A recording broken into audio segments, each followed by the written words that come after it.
भाई उसी घोड़े पे लगाओ पैसा जो करना चाहता है। फेवरेट कैरेक्टर कौन सा था पूरे पंचायत में? नहीं, अभी तो जगमोहन अच्छा लग रहा है।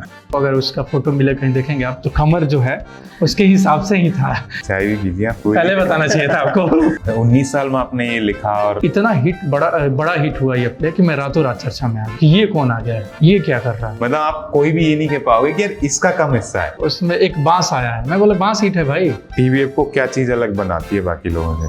वो टैलेंट पे बड़ा भरोसा करते हैं। कौन सा आपका फेवरेट राइटर है? भिखारी ठाकुर जो है भोजपुरी के शेक्सपियर कहलाते हैं। तो ये जो राजा जी गाना है वो उसी टाइप का है? बिल्कुल बिल्कुल, ये शोहर है कि एकरे तो रहे जरूरत, मतलब इसी बेटे का तो जरूरत था। और डीएम नहीं सीएम भी बनेगा, सीएम नहीं पीएम भी बनेगा, उसी की बड़ाई हो रही है वो। अच्छा, आपका फेवरेट एक्टर कौन है? मुझे कमेंट में कोई रणवीर सिंह भी कह देता है। वो जो बजता है टाइटल ट्रैक जो बजता है वो बजा दो तो सनसनियारी है पंचायत।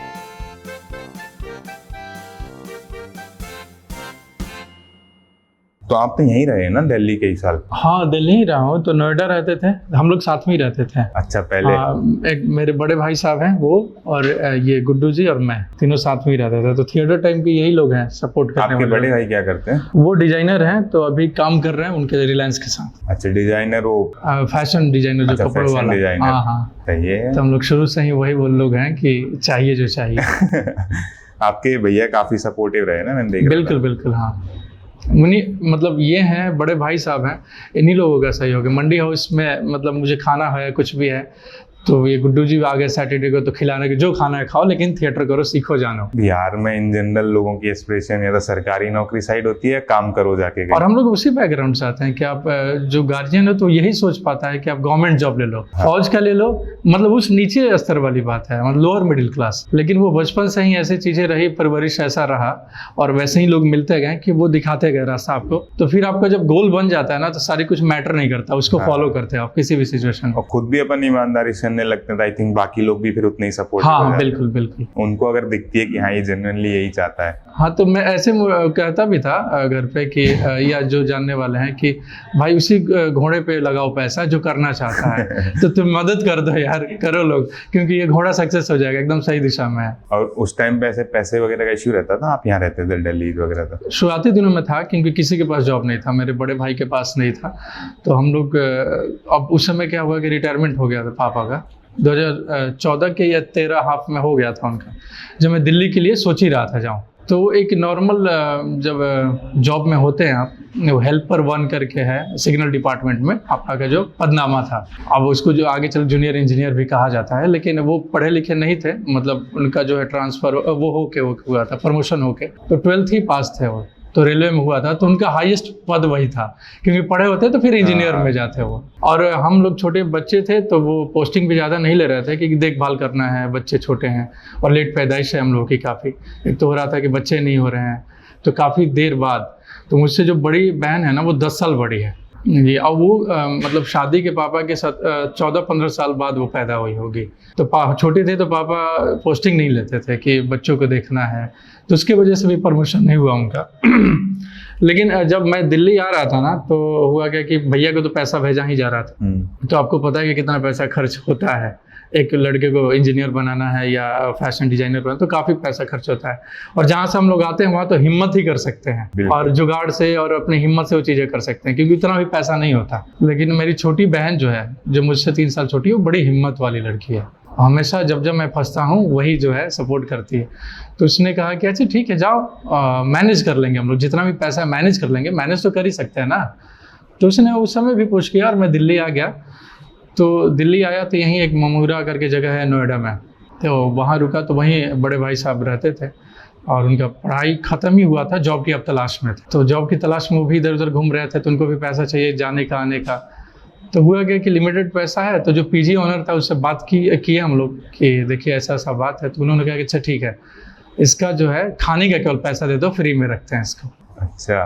तो भैया और गुड्डू यादव जो हैं, जो और कलीग है मेरे भाई हैं जो अभी बैठे हैं यहाँ पे, तो ये थे, तो ये दोनों रहते थे, तो दोनों का पूरा किराया लगता था और मुझे केवल खाने का पैसा देना होता था और बीच में मैं रहता था। दोनों लोगों का बेड था मेरा बीच में, हम लोगों ने एक ही जो कमरा था उसमें मैनेज कर लिया। तो वो पीजी ऑनर का भी योगदान है, उसने कहा कि नहीं अगर लड़का थिएटर करना चाहता है और जानता है सीखता है और सिंसियर है तो उसको दिया जाए, तो उस वजह से मैनेज हो गई चीज़ें।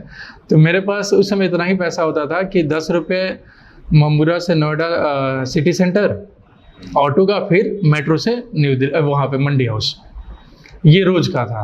मतलब ये चला है 6-7 महीने, जब तक जॉब नहीं हुआ, पहला पेमेंट नहीं आया बड़े भाई साहब का। तो उस समय बड़ा ये BMX स्नैक्स करके है यहाँ पे मंडी हाउस में, आप जाएंगे तो एक वहाँ पे खाना मिलता है और समोसा मिलता है। तो बड़ा मुझे लगता था किसी दिन 10 रुपये ज़्यादा होंगे ना तो मैं समोसा खाऊंगा, एकदम ऐसा ही फील होता था कि समोसा बहुत पसंद है मुझे। तो किसी दिन मैं पैदल चला जाता था मेट्रो से उतर के कि आज समोसा खाना है, पैदल ही किसी। तो इसमें दुख नहीं होता था क्योंकि जो मैं स्क्रिप्ट कर रहा था, जो सीख रहा था, उसको मन में वो करता था, रिक्रिएट करता था, सोचते हुए चला जाता था, तो रास्ता आसान हो जाता था। वो जैसे आप कोई स्क्रिप्ट कर रहे हो, कोई किरदार के बारे में सोच रहे हो, तो वो सोचते हुए जब आप पैदल चलते हो तो पैदल नहीं लगता क्योंकि आपके ख्याल जो है कहीं और होता है, मजा आता है। तो वैसे मैं कितनी बार किया समोसा खाने के चक्कर में कि एक बार स्क्रिप्ट की जो है रीडिंग हो जाएगी अंदर ही, तो ऐसे पूरा लाइन पढ़ते हुए और उसको मजा लेते हुए पहुंच जाता था घर। तो शुरुआती दिनों में ऐसा ही रहा, मंडी हाउस में थी, दिक्कत थी, लेकिन ठीक है, वो सब एक जीवन का समय है, सब चीज़ें कटती हैं। लेकिन हम लोग मेहनत ईमानदारी से लगे रहे। फिर बड़े भाई साहब का जॉब लगा, उनको फ्लैट मिला, तो फिर मैं उनके साथ शिफ्ट हो गया और पॉकेट मनी वो देना शुरू कर दिया, तो चीज़ें आसान हो गई इसके बाद। रेंट कितना था पीजी का? पीजी का मुझे लग रहा है कि 6,000 था एक आदमी का। अच्छा। हाँ, तो 12,000 होंगे, तो मान के चलिए कि 6,000 और 6-7 हज़ार खाने का भैया को मिलता होगा, मतलब 15-16 हज़ार रुपये आते होंगे उनको। और मेरा कुल मिला के मान के चलिए, तो अगर उस समय के हिसाब से आज से 7-8 साल हो गए होंगे, तो 5-6 हज़ार रुपये ही मेरे हिस्से बन रहा था, किसको भेजा जाए।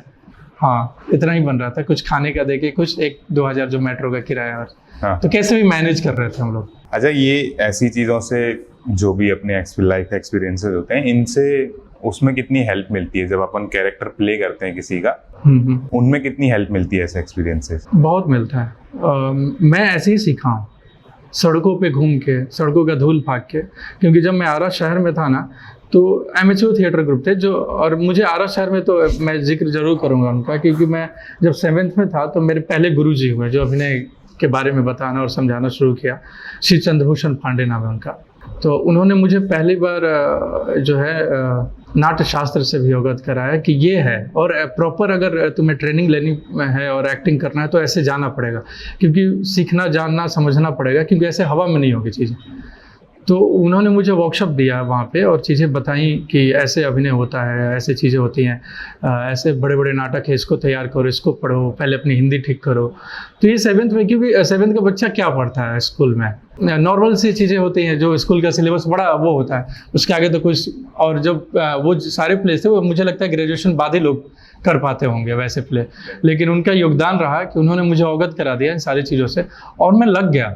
और मुझे इतना मज़ा आता था कि मैं उनको खोदते रहता था, सर ये वाला बता दो ना, ये कहाँ मिलेगा, बोलते अभी नहीं, पढ़ लो 10th कर लो फिर मिलेगा, नहीं सर अभी जानना है, और वो बताते थे। तो उसकी वजह से मुझे इंडियन मैथोलॉजी में वो रुचि हो गया, उसके बारे में जानना शुरू किया।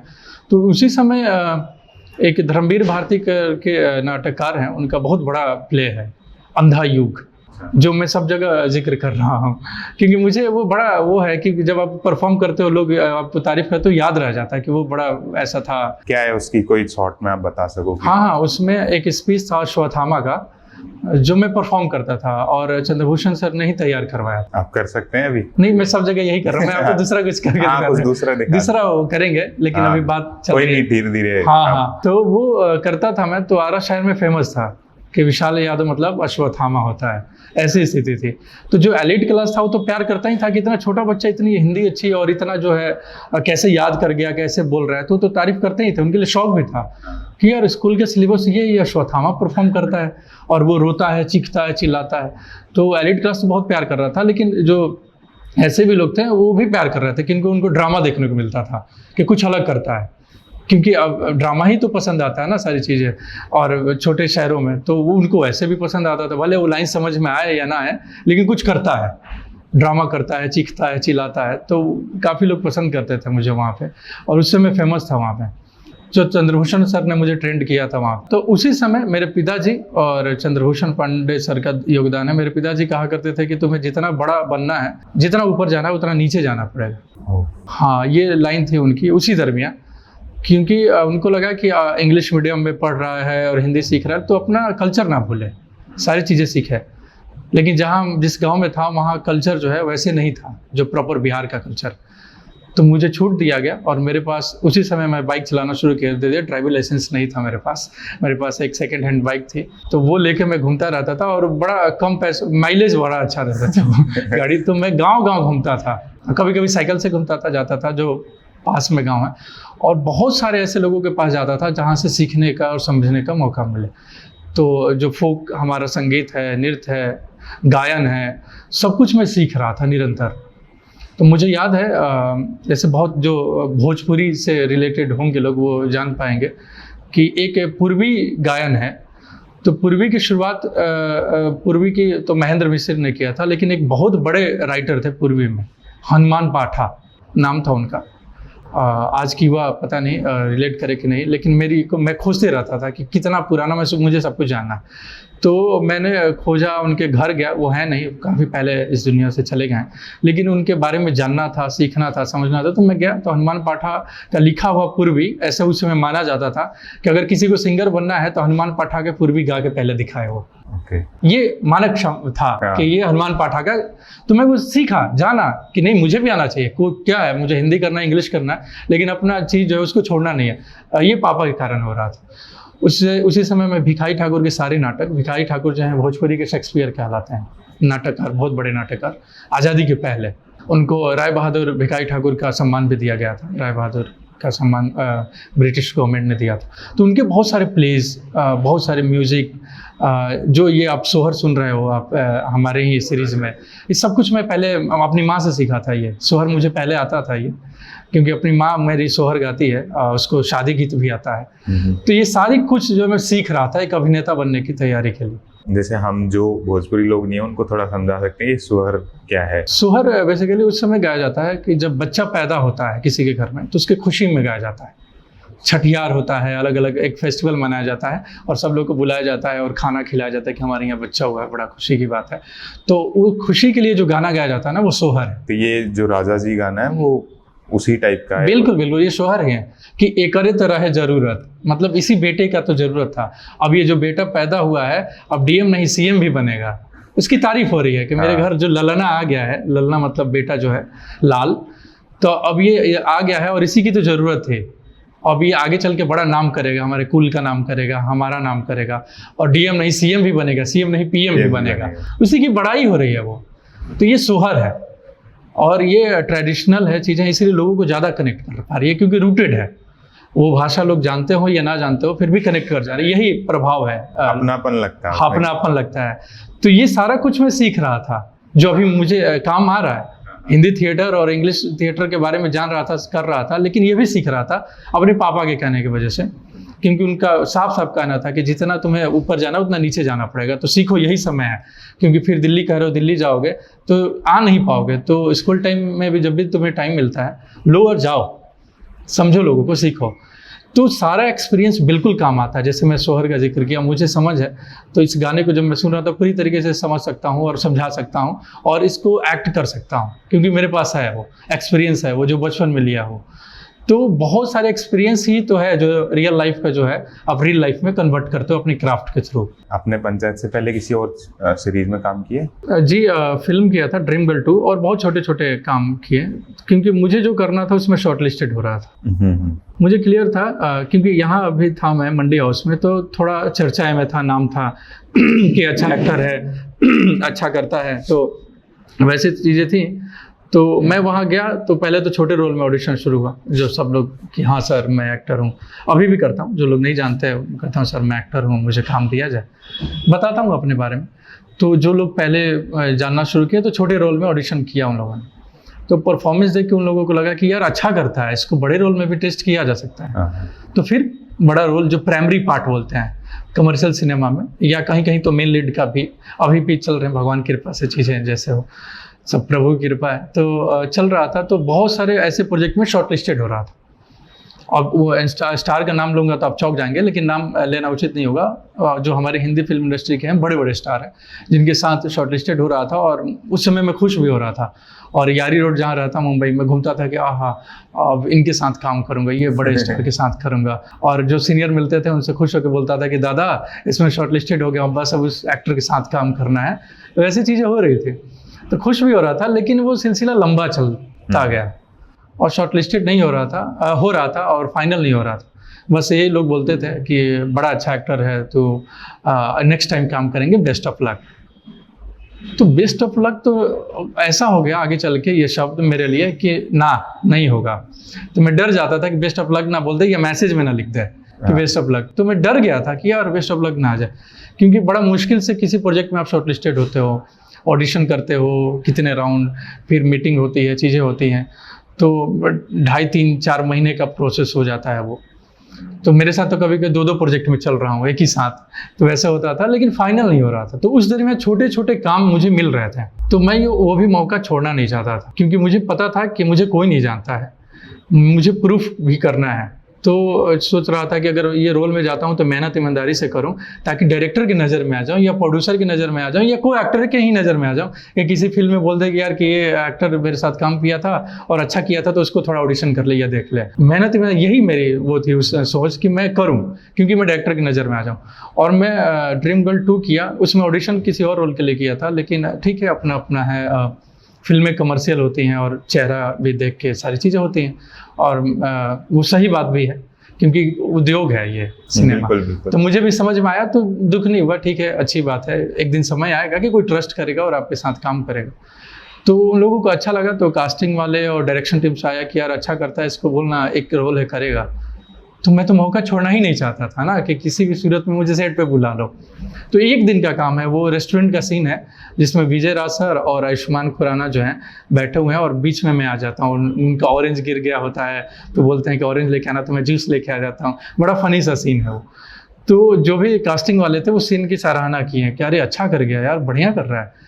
तो ट्रस्ट बढ़ गया लोगों को। तो उसके बाद मुझे एक ऐड फिल्म मिला, उसी की वजह से ट्रस्ट बढ़ गया। तो ऐड में ऑडिशन किया गया, तो उसमें सौरभ शुक्ला थे और स्पर्श श्रीवास्तव करके एक्टर हैं जो लापता लेडीज में मेन। तो मुझे उस ऐड में मेन ही प्रोटैगनिस्ट बनाया गया। मतलब एक फिल्म या 2 फिल्म होती हैं, एक ऐड के अलग अलग फिल्म होती है, तो एक स्टोरी का मेन प्रोटैगनिस्ट बनाया गया कि मैं चरणों में गिरता हूँ, बोलता हूँ दद्दू मुझसे नहीं हो पाया, बोलते अच्छा नहीं हो पाया, ऐसे करके एक ऐड है। तो मुझे मेन प्रोटैगनिस्ट बनाया गया उस ऐड में, देख करके अच्छा कर रहा था, इसको दिया जाए। फिर ऑडिशन चल ही रहा था, लेकिन जो करना चाह रहा था शॉर्ट लिस्टेड हो रहा था।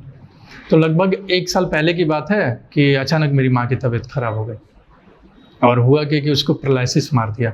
वो पूरी तरीके से बेड पे आ गई, और मतलब ऐसी स्थिति हो गई कि उसे शौच कराने ले जाना, ले आना, कुछ बोल नहीं पा रही है, केवल इशारा कर रही है। मैं बता रहा हूँ कि माँ मुझे जान रही हो, माँ ही कहता हूँ मैं अपनी माँ को। तो बस बोल रही हाँ हाँ, ऐसे मुंडी हिलाती थी।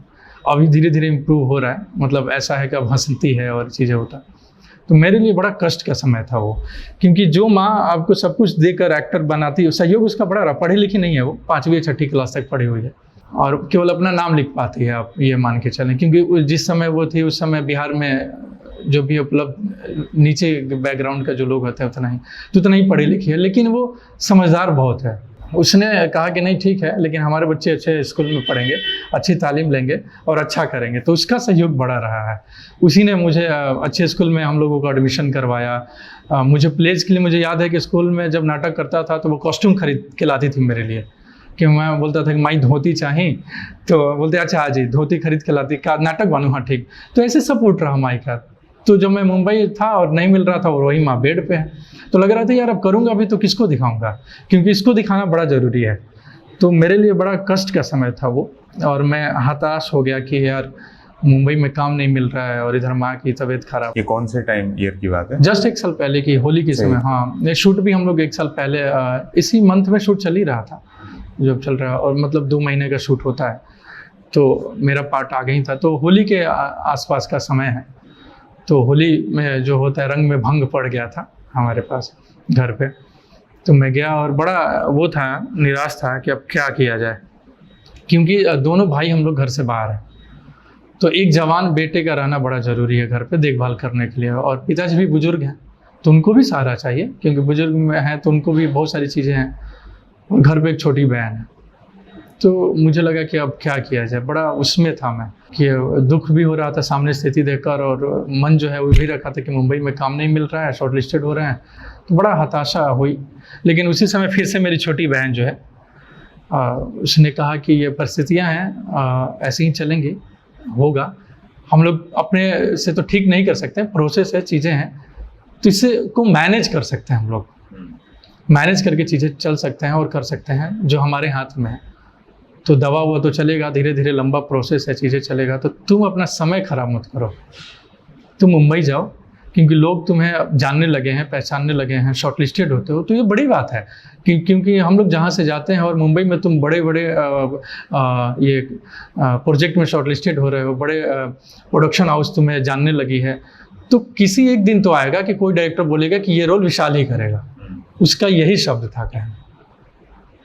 तो उसने पुश किया और मतलब आप समझो कि धक्का मार के निकाला घर से, लेकिन वो मैं भूल नहीं पाता हूँ। मेरी माँ करा रही थी, क्योंकि बेटा जब जाता है तो उसको दुख होता है कि कोई हो, लेकिन मैं अपने कलेजे पे पत्थर रख के मुंबई पहुँचा, और पहुँचने के जस्ट 15 दिन बाद ही मेरे पास स्क्रिप्ट आ गया। कौन से उसका? ये पंचायत। अच्छा। हाँ, 15 दिन बाद ही पहुँचा है, और स्क्रिप्ट आया तो मैं पढ़ते समझ गया कि ये पंचायत है, और मुझे बिल्कुल अंदाज़ा था कि ये सीरीज़ जो है मुझे जन जन तक पहुँचा देगी। और ये भी अंदाज़ा था कि ठीक है, इसमें बड़ा रोल या जो भी है, 2 सीन भी करूँगा ना तो लोग मुझे जान जाएंगे कि ये एक्टर है, ये सीरीज़ में था, ये स्ट्रगल तो ख़त्म हो जाएगा कम से कम। मैं बताऊँगा सर मैं एक्टर था उस सीरीज़ में, ऐसे 2 सीन भी करूँगा, तो मुझे ये बिल्कुल अंदाज़ा था। लेकिन वो बड़ा ही रोल था उस समय, क्योंकि उस समय प्रोसेस में था, स्क्रिप्ट लिखा जा रहा था, और 5 ही एपिसोड थे उस समय। मतलब जैसे प्रोसेस में होता है तो बहुत कुछ चीज़ें चलती हैं, तो उस समय 5 एपिसोड के हिसाब से बाकी सारे एक्टर तो नोन हैं ही, और सारे बड़े एक्टर हैं, अच्छे एक्टर हैं, लेकिन जो अच्छा किरदार और बड़ा रोल इंट्रोड्यूस हो रहा था वो जगमोहन था, जिसके लिए मारा मारी थी, नया कैरेक्टर जो जिसके ऊपर 3 एपिसोड का वो हीरो होता है।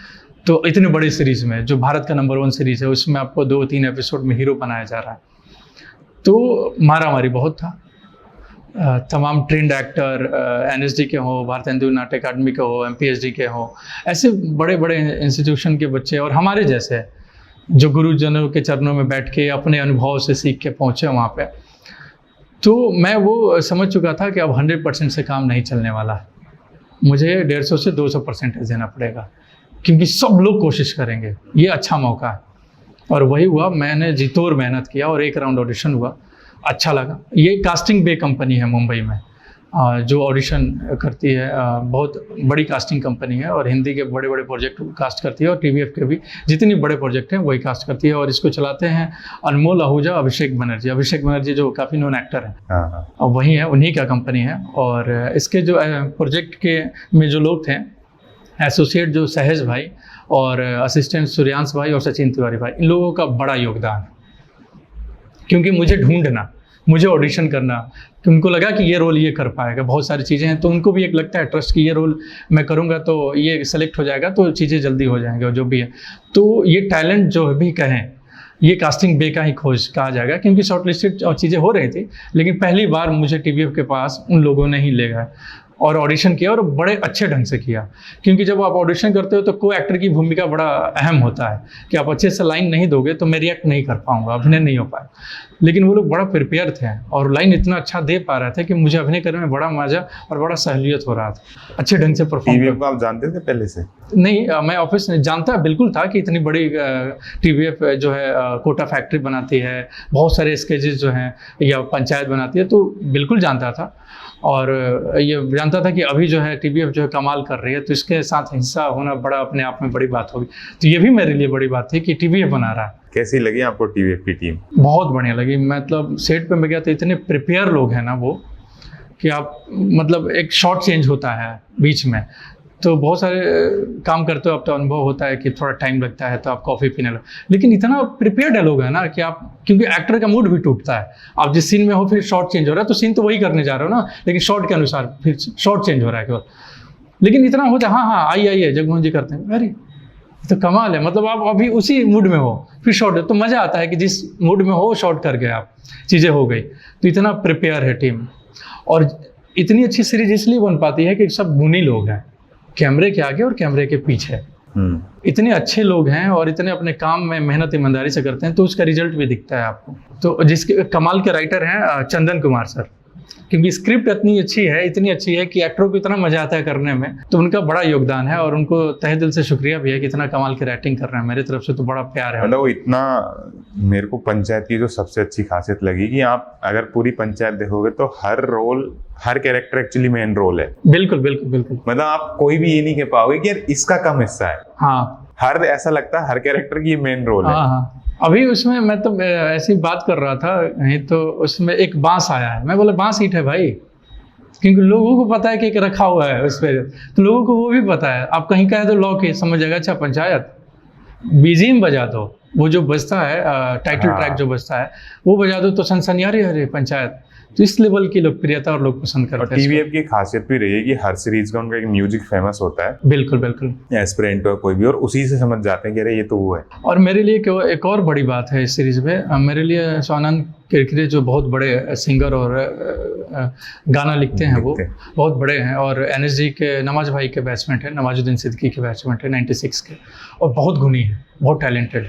और मेरे पहले ही ठीक ठाक रोल और बड़े प्रोजेक्ट में मेरे लिए प्लेबैक उन्होंने किया है, जिसमें विकी कौशल के लिए किया है, तू किसी रेल से गुजरती है, मैं तो उनके लिए किया, और मेरे लिए वो चीज़ें हैं। तो मैं तो बड़ा खुशी हूँ, बड़ा लकी आदमी हूँ कि मेरे लिए इतने बड़े लोग और इतने टैलेंटेड लोग जो हैं मेरे लिए प्लेबैक किए हैं वो। तो ये भी सुन के और समझ के भी खुशी मिलती है, सोच के कि अरे मेरे लिए प्लेबैक किए हैं वो। पीछे वो गाना जो बजता है जगमोहन जो घूमता, उन्हीं का गाया हुआ गाना, वो बड़ा प्यारा गाना है। अनुराग साइकिया म्यूजिक डायरेक्टर है, उनका बड़ा प्यारा कॉम्पोजिशन है वो। टीवीएफ को क्या चीज़ अलग बनाती है बाकी लोगों से? वो टैलेंट पे बड़ा भरोसा करते हैं। हाँ, उनको पता है कि ये स्क्रिप्ट जो है ये टैलेंटेड एक्टर ही उम्दा बनाएगा और इसको ऊपर ले जाएगा, उनको ये पूरी तरीके से पता है। तो उनका सिलेक्शन जो है ना एक्टरों का इसी के हिसाब से होता है कि वो कोई भी हो, नोन हो या कैसा भी हो, लेकिन अगर वो बढ़िया एक्टर है तो उनको पता है कि ये इन्हांस कर देगा, चीज़ों को आगे ले जाएगा। तो ये बड़ी अच्छी बात है। इतने कमर्शियल चीज़ों में फिल्म जो है पूरी तरीके से कमर्शियल और सीरीज, उसमें ऐसे एक्टर को ढूंढना, उसको मौका देना कि मेरे स्क्रिप्ट को ऊंचा ले जाएगा, बाकी चीज़ें हम देख लेंगे। तो ये बड़ी कमाल की बात है टीवीएफ की। पर ये जो फाउंडर्स हैं टीवीएफ के, वो सेट पे ही होते हैं उनसे? नहीं, एक दिन अनुराग साहब हैं, अनुराग कुमार नाम है उनका। तो वो एक दिन मेरी मुलाकात ऐसे ही सेट पे हुई थी, जब मेरा ही शॉट चल रहा था, सर आए हुए थे उसी दिन। वो पलाचा वाला जो है ना, तो उसी दिन सर आए हुए थे, वो शॉट के पहले ही। तो बस मेरी हाय हेलो और सर से हुई, और बड़ा खुश थे वो, बड़ा अच्छा लगा उनसे मिलके। तो मेरी पहली मुलाकात वहीं हुई थी सेट पे ही, सर से वहीं मिला मैं। फिर वो शॉट किया था हम लोगों ने। अच्छा। वो जो जगमोहन आके रोता है, उस रोल में भी एक्चुअली आपको एक ऐसा ही कैरेक्टर मिला है जिससे मदर से जिसका अटैचमेंट है, हाँ। है ना, मतलब घर से। तो वो उस टाइम पे आपको फील होता था कि यार मेरी पर्सनल स्टोरी से कहीं कुछ थोड़ा सा मतलब रिलेटेबल लग रहा है, और वो अंदर से आ रहा था वो रोल? बिल्कुल बिल्कुल, मैं वो मदद जरूर किया मुझे। अलग अलग सीनों में अलग अलग एक्टर अपने क्राफ्ट के हिसाब से चीज़ें करता है, लेकिन जहाँ इमोशनल सीन आ रहा था तो मैं बिल्कुल कनेक्ट कर पा रहा था। और मुझे याद है कि एक दिन पूरा मैं रोया हूँ केवल, क्योंकि फिल्म और सीरीज़ के हिसाब से अब शॉट जो है लेंथ के हिसाब से रखी जाती है, लेकिन एक दिन मैं पूरा शॉट जो है शूट किया था हम लोगों ने कि जगमोहन पूरे गाँव में घूमता है कि किससे मदद मांगी जाए। फिर लास्ट में उसको याद आता है कि फालाद भैया से कहा जाए। तो वो रोते हुए गाँव में, रियल में रो रहा था पूरे गाँव में, धूप में घूम रहा हूँ, क्योंकि मैं उस किरदार के इतने करीब था अपने, और मेरा इमोशन भी जो सपोर्ट कर रहा था, मैं रियल में रो रहा था अंदर से। रात में मुझे देखा गला सूज चुका था, क्योंकि अंदर ही रो रहा हूँ। हमिंग भी होता है ना, आप रोते हो और चीज़ें होती, तो मैं रो ही रहा था, पूरा दिन रोया हूँ। आप जब अभी मेरे को सुना रहे थे स्टोरी की, आप घर से मम्मी बीमार थी और आ रहे थे, तो मैं बहुत अंदर से। बिल्कुल बिल्कुल, मैं गाँव के जब घर से निकला था तो किसी को आंसू नहीं दिखा सकते आप घर में, क्योंकि कलेजे पे आप पत्थर रखते हो तो आप, लेकिन एक्टर को आता है कि कब दिखाना है कब नहीं दिखाना, ये ठीक है, लेकिन रियल लाइफ में भी अपने आप को कंट्रोल नहीं कर पाता जब सिचुएशन आ जाती है। तो अब मेरा गांव जो है लंबा है, अब उसे निकल के आना, गाड़ी पकड़ के फिर आप पटना के लिए आना, तो आंसू छुपाना बड़ा मुश्किल हो रहा था। तो मैं इधर ऐसे करके ऐसे कर रहा था, फिर इधर करके ऐसे कर रहा था, क्योंकि रो ही रहा था, कंटिन्यू रो ही रहा था। वही ध्यान आया था कि हाँ। अभी एक तो आपने बीमार बताया और एक दूसरा आप छोड़ के आ रहे थे, तो एक सीन आता है ना जहाँ आपको जो आपकी जगमोहन की माता होती है वो अंदर जाके सोती है और आप ऐसे बैठ के देखते हो उनको इमोशनल होके कि अरे, और एक दूसरा जहाँ वो बीमार हो जाती है, हाँ है ना, तो वो मेरे को सेम ऐसे सीन ध्यान आ रहा था कि अरे यार आपका ही एक हिस्सा, और वो ऐसा है कि आपकी जो भी मन में चल रहा है इमोशन वो एक पर्दे पे एकदम, और वो सबसे अच्छा मेरा एक one of the favourite scene है उस पूरी सीजन 3 का, जहाँ ऐसे नेचुरल लगता है वो सीन पूरा, ऐसे नहीं लग रहा है कि कोई एक्टिंग कर रहा है। बिल्कुल बिल्कुल, और ये कोशिश भी कर रहा था मैं कि क्योंकि बहुत सारे ऐसे होते हैं कि गांव का रोल मिलता है, थोड़ा फैलते हैं, मौका मिलता है, लेकिन मैं कोशिश कर रहा था कि जितना रियल हो सके, क्योंकि थिएटर में तो हम फैल के कर ही रहे थे। हाँ। तो जब से मैं कैमरा समझ रहा हूँ, सीख रहा हूँ, तो कोशिश कर रहा हूँ कि जितना रियल हो सके, क्योंकि जितना रियल होगा ना तो दर्शकों के करीब होगा, उतना ही करीब होगा। तो मैं वो कोशिश किया, जैसे आप बात कर रहे हैं तो मुझे लग रहा है कि मैं उसमें कामयाब हुआ। तो वो देखिए, मैं रियल लाइफ में जो प्रॉब्लम है ना, होता क्या है कि रियल लाइफ में ऐसे रिएक्ट नहीं करते हैं हम, कैमरे के हिसाब से और स्क्रिप्ट के हिसाब से करते हैं।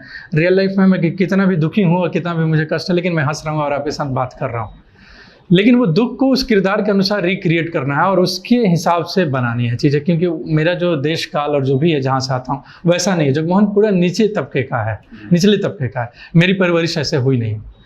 तो वो वहाँ काम आता है आपका जो बैक ऑफ माइंड स्टोरेज होता है, बहुत सारे किरदारों को जब आप स्टोर करके रखते हो, उसको खड़ा करते हो, तो हाँ इमोशन जरूर यूज करते हो अपना, लेकिन बहुत सारी चीज़ें जो हैं, क्योंकि उसकी भाषा कैसे होगी, चाल ढाल कैसे होगा, मड़ई का घर है, खाना वो है, उसके पास जो कपड़े आप देख ही पा रहे हैं, तो उसके हिसाब से सारा कुछ डिजाइन करता है एक एक्टर। लेकिन इमोशन जो है आप जो बोल रहे हो जरूर सहयोगी रहा, लेकिन पूरा नहीं होता है, केवल सहयोग होता है। तो वो मैं सोच चुका था कि वो मेरे जहन में यही था कि जगमोहन के पास क्या है।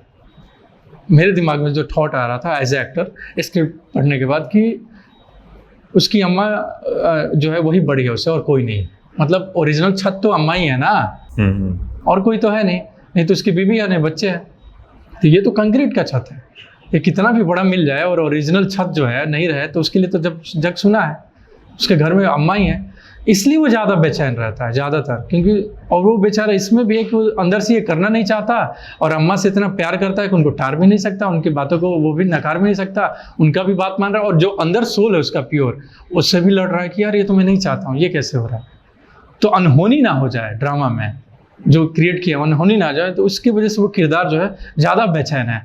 आप देखते हो कि जल्दी गाड़ी लेके आइए, और वो गाड़ी आती है तो बोलते भैया जल्दी रोकिए, जल्दी चढ़ाइए। अब वो बेचैनी जो है, तो मैं जो समझ पा रहा था कि ये किरदार इतना ही बेचैन होगा, क्योंकि ये छत ना चला जाए भाई, ये मजाक में कोई चीज़ें गड़बड़ ना हो जाए। तो आप देखेंगे कि वो जो गाड़ी आती है वो इतना स्पीड में बेचैन है, जल्दी ले चलिए। बोलते हाँ तो गाड़ी नहीं चालू हो रही है, जल्दी ले चलिए भैया। तो वो ओरिजिनल में निचले तबके में ऐसे ही होता है, क्योंकि वो खो नहीं सकता है। बिल्कुल। जब गरीब आदमी है उसके पास खोने के लिए कुछ है नहीं, और माँ है उसके सबसे बड़ा, अम्मा है, दौलत ही वही होती है उनकी। तो उसको किसी भी सूरत में नहीं, मेरे समस्या और स्क्रिप्ट की समस्या यही थी। अच्छा, आपका फेवरेट कैरेक्टर कौन सा था पूरे पंचायत में? सभी हैं, सब अच्छे किरदार। मैं जैसे बता रहा हूँ कि पंचायत में बांस भी बना के खड़ा कर दिया जाए किसी को तो वो भी हिट हो जाएगा और लोग पसंद करेंगे।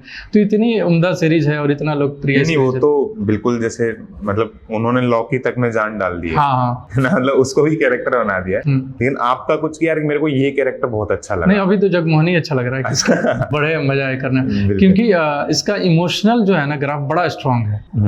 और होता क्या है कि अभिनय में जब आप एक किरदार के इमोशन अलग अलग मिलते हैं ना, तो उसको करने में बड़ा मजा आता है। अलग अलग इमोशन है उसका, बीच में थोड़ा सा वो परेशानी है, ठीक है, लेकिन और होगा तो और मजा आएगा, चीज़ें हैं। लेकिन जब एक ग्राफ मिलता है कैरेक्टर को ना, तो परफॉर्म करने में मजा भी आता है।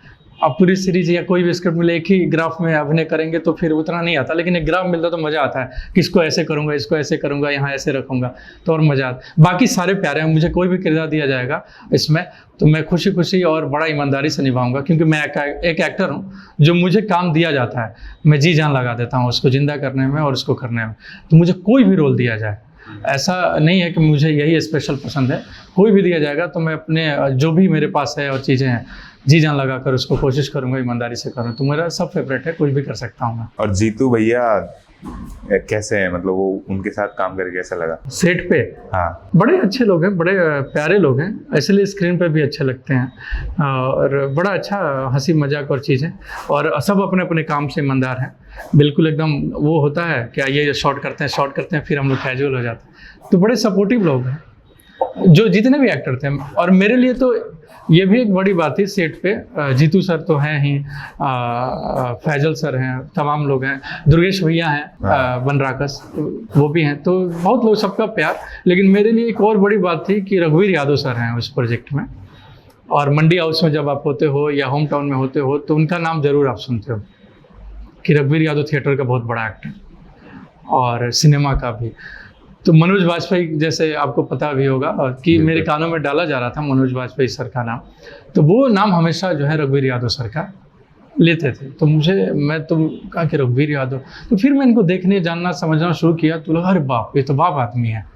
तो मेरे लिए ये भी एक बड़ी बात थी कि पहला दिन पहला शॉट रघुवीर यादव सर के साथ दे रहा हूँ, तो थोड़ा नर्वस भी था। और नीना मैम जो लेजेंडरी एक्ट्रेस हैं, तो पहला शॉट उन्हीं लोगों के साथ था, मुझे याद है सुबह 7 बजे। तो मैं थोड़ा नर्वस था कि अरे रघु सर हैं, लेकिन मैं जैसे ही गाड़ी से अपने उतरा और रघुवीर सर खड़े थे और बोले हाँ यादव जी आइए, तो मैं अच्छा ठीक तो है। तो उन्होंने इतना मुझे इजी कर दिया, और इतना बड़े एक्टर और बड़े वो हैं कि मुझे इतना इजी कर दिया कि हंसी मजाक में फिर हम लोगों ने काम किया वो, और फिर डर जो है दूर हो गया। अच्छा, आपको कभी किसी ने, मतलब मैंने आपका पहली बार जो भी आपने लुक कर रखा है ये देखा, तो मेरे को वो याद आता है मनोज वाजपेयी ने सरदार खान का रोल किया, और उनके जो फादर का रोल किया अलावत जी ने, जयदीप अलावत जी, तो उनका जो लुक होता है उसमें लंबे बाल, किसी बोला आपको कि वैसे लगते हो? 2-3 अलग अलग कॉम्प्लीमेंट आते हैं। जैसे जयदीप सर का तो आपको पहली बार, और मुझे कमेंट में कोई रणबीर सिंह भी कह देता है। कभी कभी मुझे ये एक्टर हैं अली फजल, उनका भी है, क्योंकि इससे पहले थोड़ा सा और बिल्डअप किया था, अभी तो थोड़ा सा वो, तो उनका भी, उनका भी कहते हैं लोग। और कभी कभी शायद अमिताभ बच्चन भी कहते थे। तो अलग अलग लोगों का मानना है। तो मुझे अच्छा भी लगता है कि सबकी छवि तो दिख रही है ना, क्योंकि मिल के ही बनते हो आप, सबसे सीखते हो। तो मुझे अच्छा भी लगता है कि अच्छा रणवीर सिंह लग रहा हो ना, क्योंकि मैं वो भी रोल करने आया हूँ, वैसा भी रोल करने आया, क्योंकि तैयारी जो हमारी है पूरी तरीके से है कि मुझसे रोमांस करा लो, गांव का एक रोल करा लो, मुझसे टक्सीडो पहना के वो सारी चीज़ें करा लो, या कॉमेडी करा लो। कॉमेडी में टाइमिंग बड़ा स्ट्रॉन्ग है हमारा। ये कुछ भी तो बड़ा तैयारी स्ट्रॉन्ग है, तो वो छवि दिख रही होगी इसलिए भी, क्योंकि मैं मूड में जीता हूँ ऐसे। जैसे मुझे किसी चीज़ का ऐसा होता है कि आज वो रोमांस वाला, तो ऐसे में जीता हूँ ना, तो अगर आप उस दरमियान मुझे मिले होगे तो लगेगा अच्छा ये लड़का भी प्यार में है, ऐसा फील होगा आपको, क्योंकि वो अभिनय की रियाज भी करता हूँ मैं और इसे घूमता भी हूँ। अच्छा, आपका फेवरेट एक्टर कौन है? बहुत सारे हैं। दिलीप कुमार साहब हैं, बलराज साहनी हैं, शाहरुख खान है, अमिताभ बच्चन है, आमिर खान है, सलमान खान भी है, क्योंकि उनसे एटीट्यूड सीखना है। जब खड़े होते हैं तो हज़ारों, वो ईश्वर का देन है कि आप बस खड़े हो रहे हो माहौल में, तो ईश्वर ही कर सकता है। और मनोज वाजपेयी सर, इरफान खान है, नवाजुद्दीन सिद्दीकी हैं, पंकज त्रिपाठी हैं, पंकज कपूर है। बिल्कुल सब लोगों से सीखता हूँ। कोई फिर भी है कि ये बहुत मेरे दिल के क्लोज है। बचपन से मनोज वाजपेयी सर का नाम था, तो पहला नाम आता है वो बिहार से ही होगी। बिल्कुल, क्योंकि यही था कि मेरे कानों में डाला जा रहा था कि तुम्हें अच्छा एक्टर बनना है और चीज़ें करना है तो मंडी हाउस जाना पड़ेगा। बिहार के ही एक एक्टर हैं मनोज वाजपेयी, जो मंडी हाउस गए थे और बड़ा नाम किया अभिनय में, और फिर मुंबई गए और वहाँ भी अच्छा किया और नाम कर रहे हैं। तो तुम्हें वैसे ही ट्रेनिंग और वैसे ही प्रोसेस में जाना चाहिए। तो एक मार्गदर्शक तो मिला ना आपको, तो पहला नाम स्वाभाविक है उनका आएगा, क्योंकि नाम हुआ उनसे? बिल्कुल नहीं, मैं कह रहा हूँ कि सर के साथ लिट्टी चोखा खाना है, मुझे बुला लीजिए अपने पास। शाम में एक शाम तो मुझे दीजिए अपना, बिजी शेड्यूल है उनका, काफ़ी काम कर रहे हैं और मैं बड़ा खुश हो रहा हूँ। बात हुई उनसे कभी? नहीं जी, बात नहीं। चलो जल्दी कभी मौका मिले। हाँ, जल्दी मौका मिले तो उनके साथ बैठूं और बताऊं कि आपका नेटुआ के बारे में सुना था, उसी तर्ज पे मैंने अपना एक नाटक तैयार करके मंडी हाउस में भी फेमस हो गया था। तो बताऊँ सारी चीज़ें, क्योंकि पहला नाम तो उनका डाला गया था इसलिए। लेकिन सीखना जानना, और तमाम फेवरेट एक्टर हैं बहुत सारे। बलराज साहनी का मैं फ़ैन हो गया था जब मैं 2 बिघा ज़मीन देखा था। मैं आपकी एक वीडियो देख रहा था जिसमें आपने भी शायद एक, जो आपके बिहार में वो एक लड़के नाचते हैं, हाँ, उसका एक कैरेक्टर बना के आपने शायद एक खुद भी प्ले लिखा था। जी, बिल्कुल। उसके बारे में थोड़ा बताओ यार। हाँ, मंडी हाउस में जब मैं था तो मेरे गुरुजी यहाँ पे, जो अब दुनिया में नहीं है, इस दुनिया में, श्री महेंद्र मेवाती, जो 95 बैच NSD के, नवाजुद्दीन सिद्दीकी के 1 क्लास सीनियर थे वो। और मेरे टाइम में मंडी हाउस में हिंदी रंगमंच में उनसे बड़ा एक्टर कोई था नहीं। तो मुझे जहाँ भेजा गया था, उन लोगों को पता था कि इसका बेसिक क्लियर है, लेकिन अब इसको जहाँ भेजा जाए जो इससे आगे सीख सके, जान सके, तो मुझे महेंद्र मेवाती सर के पास रिकमेंड किया गया था। तो मैं उनके चरणों में पड़ा रहा, उनके सानिध्य में रहा, और अभिनय की बहुत सारी बारीकियाँ निरंतर उसे सीखते रहा यहाँ मंडी हाउस में। उनके वजह से बाहर के जो सिनेमा है उन्होंने रिकमेंड करना शुरू किया कि गॉडफादर देखो, क्योंकि बिहार में होते हो तो सारी चीज़ें नहीं होती। अल पचिनो को देखो, तुम्हें स्कारफेस देखो, तुम्हें देखना शुरू किया कि अरे ये तो अलग ही है। तो जो अभिनय के नया आयाम है जो मेरे लिए खुल रहे थे, मस्तिष्क और खुल रहा था। रशियन लिटरेचर पढ़ो, तो मैं पढ़ना शुरू किया और समझना शुरू किया कि अरे तो अलग ही है। तो उनके वजह से उन्होंने कहा कि नहीं, हिंदी रंगमंच और भारतीय एक्टर तो इंटरनेशनल भी तैयारी होनी चाहिए। तो उनकी वजह से इंटरनेशनल एक्टर की जो भी खूबी आई होगी मेरे अंदर और जो भी चीज़ें हैं वो महेंद्र मेवाती सर के साथ उनके सानिध्य में आई, उन्होंने मुझे बताया। तो उनके साथ मैं सीख ही रहा था और समझ ही रहा था। तो बहुत सारे प्ले के हिस्सा मैं बन रहा था मंच के लिए, अभिनय की बारीकियाँ अलग अलग लोगों से सीख रहा था और अपने प्रश्न छोड़ता था, वो लोग उत्तर देते थे। तो उसी समय हुआ क्या कि मुझे एक समय लगा कि मैं सक्षम हो चुका हूँ कि अब मैं अपना प्रोडक्शन कर सकता हूँ मंडी हाउस, क्योंकि बहुत सारे लोग मुझे जानने लगे हैं, सपोर्ट करेंगे। तो एक स्टोरी को मैंने ड्रामेटाइज किया, छोटी सी स्टोरी थी, उसको ड्रामेटाइज किया, इम्प्रोवाइजेशन किया और चीज़ें बनाए। और बहुत सारे नए एक्टर जो थे मंडी हाउस में जिनको प्ले करने का वो था, सबको इकट्ठा किया, ऑडिशनिंग किया सबका, उसमें से सेलेक्ट किया। तो मुझे याद है कि उसमें भी बहुत सारे लड़कों का ऑडिशन हुआ। फिक्की के ऑडिटोरियम के पीछे वाले पार्क में ऑडिशन रखा गया, क्योंकि मुझे पता था कि जिसमें टैलेंट है उसी को रखूँगा, नहीं तो मेरा समय खराब होगा। तो मेरे NSD के बहुत सारे पास आउट थे, उन लोगों का सहयोग लिया, मेरे मदद की, उन लोगों ने मेरी काफ़ी मदद की, जो भी मेरे से सीनियर थे, और सबका सपोर्ट रहा। सब लोगों ने मदद की कि हाँ ऐसे कर लो, ऐसे कर लो, ऐसे एक्टर सेलेक्ट कर लो। उसमें से एक्टर सेलेक्ट किया और सबको वर्कशॉप दिया पहले, और उस नाटक के हिसाब से वर्कशॉप दिया। और क्योंकि मुझे पता था कि अगर ये टैलेंटेड एक्टर होगा तो अपने हिसाब से स्टोरी को बनाएगा, क्योंकि इम्प्रोवाइज ही कर रहे हैं, सीन बना रहे हैं, चीज़ें कर रहे हैं।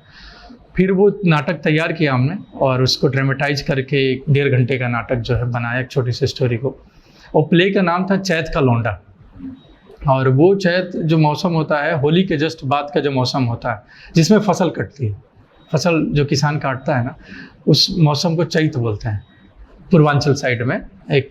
तो उसमें एक कल्चर है चैता गायन का। तो उस चैता गायन में एक लड़का लड़की बन के नाचता है, जिसको चैत का लौंडा बोलते हैं। उस मौसम में ही नाचता, बाकी दिन मजदूरी होता है वो, लेकिन उस खास मौसम में इतना कमा लेता है कि साल भर में इसका चल जाता है। क्योंकि जितने पैसे वाले रसूख वाले लोग हैं उसको नचाते थे द्वार पे कि चैत का मौसम हो गया, दिन में कटनी चल रहा है तो शाम में माहौल बनाइए।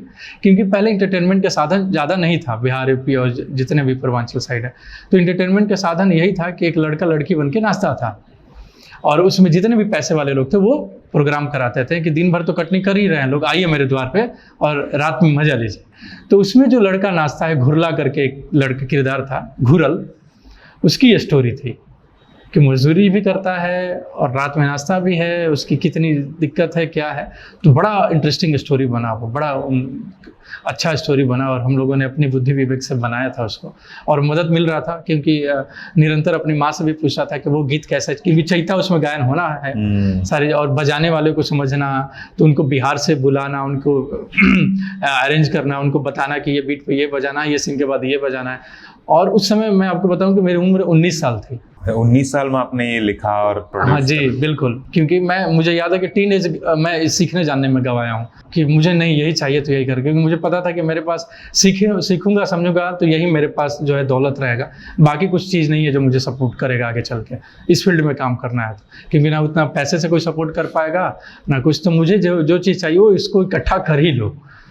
तो ये प्ले बनाया चैत का लौंडा और मैं लड़की बनता था उसमें, और वेट काफ़ी कम था। आप अगर उसका फोटो मिले कहीं देखेंगे आप, तो कमर जो है उसके हिसाब से ही था, क्योंकि तभी बाबू साहब आप पे लुभाएंगे ना, नहीं तो कैसे लुभाएंगे। और उसकी आवाज़ हमने बनाया, उसकी चाल ढाल बनाया, जो प्रॉपर कैरेक्टराइजेशन होता है, और उसको गाने भी आता है, गाता है, और उस प्रॉपर बीट पे जो नाचना है वो रिहर्सल किया जम के, और डायरेक्ट भी कर रहा था, तो दोनों थे किया। और श्री राम सेंटर मंडी हाउस में 2016 में इसका पहला मंचन हुआ और इतना हिट, बड़ा हिट हुआ ये प्ले कि मैं रातों रात चर्चा में आ गया कि ये कौन आ गया है, ये क्या कर रहा है।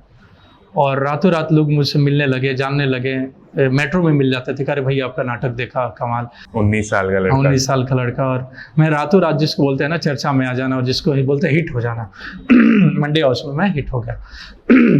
तो वो चैत का लौंडा जो है, जिससे मैं मंडी हाउस में चर्चा में आया। बहुत सारे नाटक कर रहा था, लेकिन फेमस जिसको बोलते हैं ना कि लोग इस नाटक से इसको पहचानने लगे, तो वो मंडी हाउस में चैत का लौंडा ही था जो मुझे पहचान दिला दिया।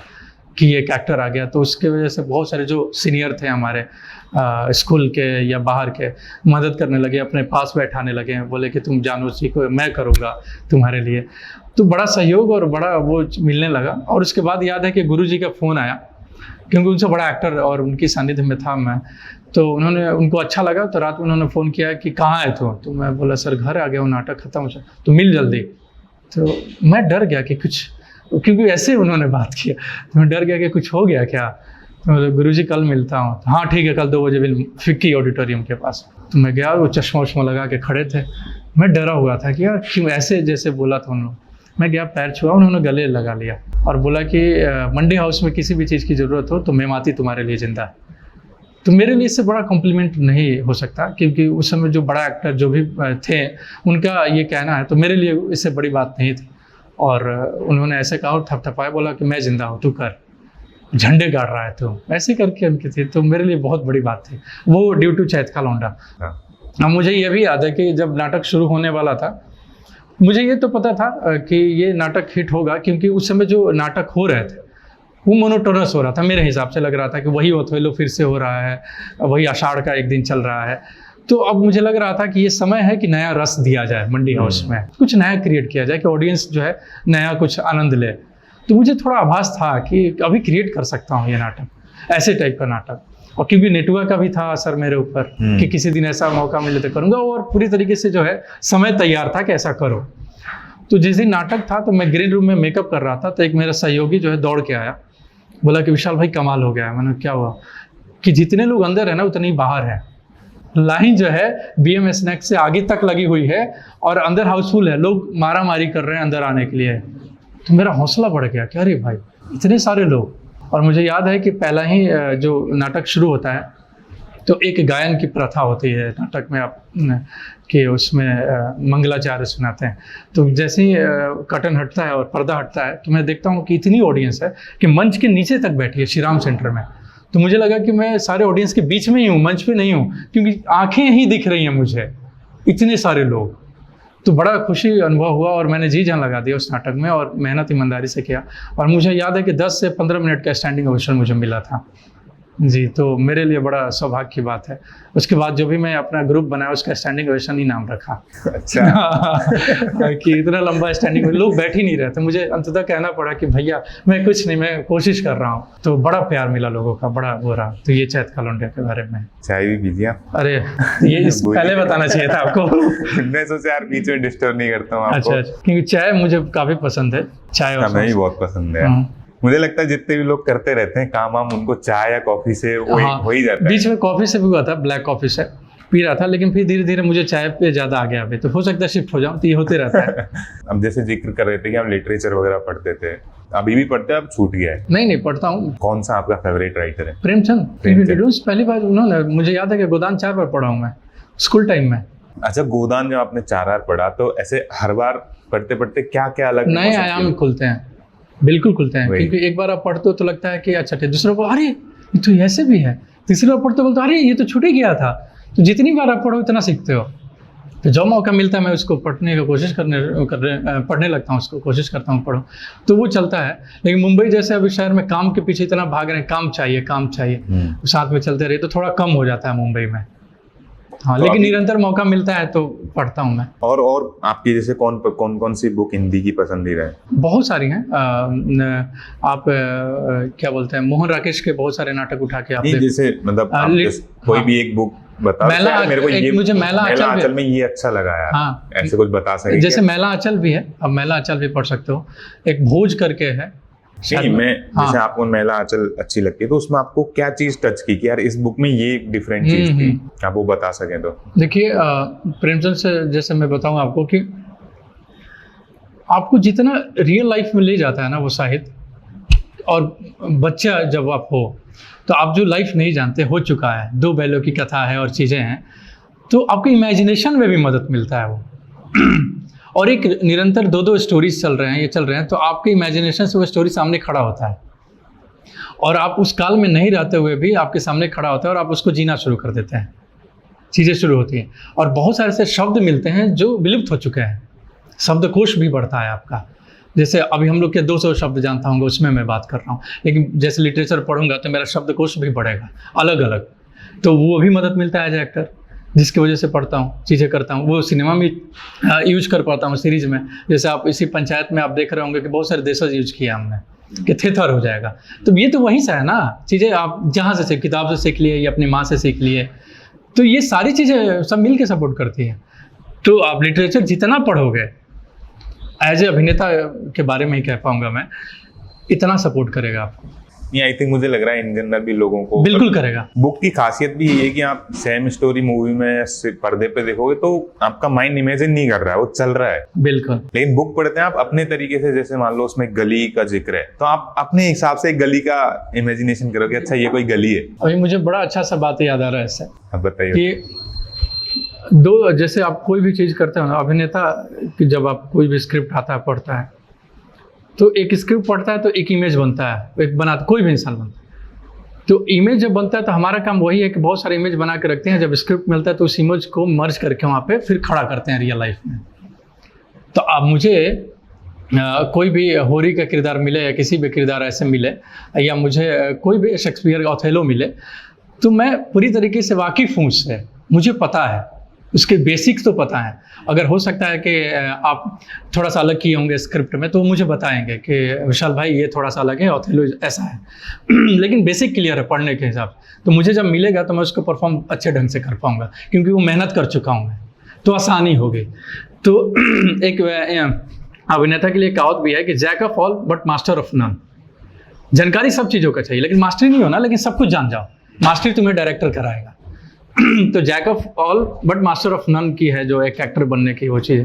तो मैं हमेशा एक्टर के हिसाब से ही बात कर पाता हूँ, क्योंकि जीवन भी ऐसे ही खोज ढूंढते रहता हूँ। तो बड़ा वो है, बड़ा वो मदद मिलता है लिटरेचर से और चीज़ों से। आपका परिवेश वहाँ रहा है, बिहार में रहा है, तो आपको कभी ऐसे इंग्लिश वाले उसमें इशू आता था कि यार इंग्लिश बोलने में हम वैसा नहीं बोल पा रहे हैं उतना फ्लुएंट जितना? नहीं, जब मैं सीख ही रहा था ना, तो बहुत सारे एक्टर जो हैं वहाँ नाम कर चुके थे, और ये सारी चीज़ें जो हैं वो बदल चुके थे, जिसमें पंकज त्रिपाठी, नवाजुद्दीन सिद्दीकी और मनोज बाजपेयी, ऐसे बहुत नाम हैं जो हमारे लिए आसान नहीं कर चुके हैं वहाँ पे, क्योंकि समय भी बदल चुका है। एक समय था कि ठीक है, मुझे अभी तक जो लगता है, क्योंकि सारी दुनिया को सब कुछ पता है। आप यहाँ बैठे हुए कोई सड़क पे किसी भी चीज़ में, किसी भी भाषा में कुछ कर रहा है, उसका मीम्स देखते हो, समझ जाते हो, या उसको एंटरटेन होते हो और उसकी भाषा समझ जाते हो कि क्या कहना चाह रहा है, तो लोग इतना कनेक्ट कर जाते हैं। आपको बस जज्बात पहुँचाना है, इसमें नहीं फंसना है। ये मुझे क्लियर था जी, क्योंकि लोगों तक जबान ही इंग्लिश ही बोल दूँ और मेरी जज्बात और मेरी रूह आप तक ना पहुँचे तो बेकार हो जाएगा। हमारा काम तो रूह पहुँचाना है। तो हालांकि मुझे आती है, लेकिन मैं कोशिश करता हूँ चीज़ें कि अपनी भाषा में ही बात की जाए, क्योंकि उसमें ज़्यादा मज़ा आता है मुझे। क्योंकि हिंदी फिल्म इंडस्ट्री में इंग्लिश बोलते हैं लोग, लेकिन मैं जहाँ जहाँ तक सेट पे पहुँचा हूँ कि कोई भी हो वो इंग्लिश बोल रहे, मैं बोलता हूँ हाँ सर मैं वहाँ बैठ जाऊँ, बोलते हैं हाँ हाँ बैठिए ना, वो आज शुरू हो जाते हैं, तो मज़ा आना शुरू हो जाता है, कनेक्ट ज़्यादा होते हैं। हो सकता है कि ज़्यादा अगर वो करे तो मैं कनेक्ट भी ना कर पाऊँ, तो परफॉर्मेंस में असर आ जाए कि वो समझा ही नहीं कि यहाँ बैठना है कि वहाँ बैठना है, तो फिर टाइम खराब ही होगा ना। तो सब लोग आजकल समझदार हो चुके हैं, समय थोड़ा चेंज हो चुका है, तो मुझे लगता है कि बैरियर बड़ा कम ही होगा, कहीं तो कम हो गया वो। हाँ बहुत थोड़ा बहुत होगा। तो आईटीज में भी इंग्लिश पढ़ने वाले लोग भी अपने कैप्शन हिंदी में रखते हैं, क्योंकि हिंदी कूल लगने लगा आजकल लोगों को। हाँ, अब जैसे मेरी परवरिश इंग्लिश मीडियम से, मेरी माँ ने कराया है, उसको पता था कि, जैसे मैं बता रहा हूँ, उसको पढ़ी लिखी नहीं, लेकिन उसको पता था कि जो आरा का टॉप स्कूल है, कैसे भी करके पेट काट लेंगे, लेकिन बच्चों को वहीं पढ़ाएंगे, क्योंकि वो दुनिया के हिसाब से चले, पीछे ना छूट जाए। लेकिन जब मैं थिएटर करना शुरू किया तो और ज़्यादा अपनी भाषा और सारी चीज़ों से प्यार हो गया, तो ठीक है, सब कुछ मिला के चीज़ें चलती हैं। आप लिखते हो? जी नहीं, मतलब लेकिन इतना ज़रूर करता हूँ कि लिखते हैं लोग तो हम लोग बैठते हैं कभी कभी साथ में, थॉट का आदान प्रदान जरूर करता हूँ। तो लिखने का भगवान ने नहीं दिया है मेरे अंदर, लेकिन थॉट का दिया है कि थॉट क्रैक नहीं हो रहा है तो मैं क्रैक करता हूँ और करवाता हूँ। अच्छा। नाम नहीं लूँगा, लेकिन बहुत सारी चीज़ें क्रैक कराया हूँ और मुझे खुशी होता है ये मेरा है जब वो बजता है या सुनने में मिलता है तो लगता है ये तो मेरा है, तो इस बात की खुशी होती है कि एज एक्टर ये भी जानता हूँ मैं। अच्छा, तो आपकी फैमिली में कौन कौन है, आप अगर एक बार बता सकें? मेरे पापा हैं श्री महावीर सिंह यादव, और मेरी माँ है श्रीमती सुमांती देवी, बड़ी बहन है सुनीता यादव, मुझसे 10 साल बड़ी है, और मेरे बड़े भाई साहब हैं विकास यादव, और छोटी बहन है लाला यादव। मतलब मम्मी पापा भाई बहन छोटे बड़े एक एक का आप ही बता सके यार मेरी लाइफ का योगदान ये योगदान रहा है उनका मेरी लाइफ। अच्छा अच्छा, देखिए पापा से तो वो आया है वीरता, मतलब एक पौरुष जो है, क्योंकि पापा हमेशा वीर वाली बातें करते हैं और कि हाँ हो जाएगा, कौन है, ऐसे बातें करते हैं कि हाँ कोई बात नहीं, डरना नहीं है, हाँ ठीक है हो जाएगा, क्या हुआ, बुखार लगा है कल ठीक हो जाएगा, मतलब वीरता वाली बात है कि हाँ एक पुरुष है और चीज़ है। तो समाज में आप उसको कैरी करते हो, वो पापा से मिला है मुझे। माँ से मुझे करुणा मिला है, प्यार मिला है, जितने इमोशन जो हैं आप मेरे अंदर जो ट्रांसफ़र हुए हैं इमोशनली, सब माँ के थ्रू आया है, क्योंकि माँ बड़ा इमोशनल है मेरी, हर बात पे वो जो है रोने लगती थी, और वैसे ही मैं हूँ, और वो मुझे अभिनय में काफ़ी सहायक की भूमिका निभाता है वो इमोशन। तो मेरी माँ से ममता, करुणा, सारी चीज़ें जो हैं, वात्सल्य आया है, सारी चीज़ें मेरी माँ से आई, क्योंकि माँ मेरी बड़ी धनी है इस मामले में, और वो सारी चीज़ें उससे आई है। छोटी बहन से आया है फिर वही, मुझसे ज़्यादा हौसला है उसमें कि मतलब कि हाँ हो जाएगा, किसी भी सिचुएशन से लड़ना है तो लड़ो, क्या है देखो देख लिया जाए। तो वो छोटी बहन है। बड़े भाई जो है बल है, बोलते हैं ना कि भाई है तो बल है, कि मतलब दो लाठी खड़ा है, आप कहीं भी सिचुएशन है तो आपके लिए तो एक लाठी खड़ा ही है ना, वो आपको मदद करेगा, चीज़ें करेगा, कहीं भी किसी मोड़ पे है। मतलब जैसे बिहार में कहावत है, लेकिन कि अगर आपने गलत भी किया है, मतलब ऐसे नहीं कि गलत करो आप, लेकिन भाई का प्रेम ऐसा होता है कि आपने अगर गलत भी किया तो बोला कुछ नहीं किया, भाई है हटे, वो सब देख लें, आपका सपोर्ट करेगा, वो कह रहे ठीक है चलो, वो संभाल लेता है, सपोर्ट कर देता है, गलत भी आपने किया, लेकिन गलत नहीं करना चाहिए।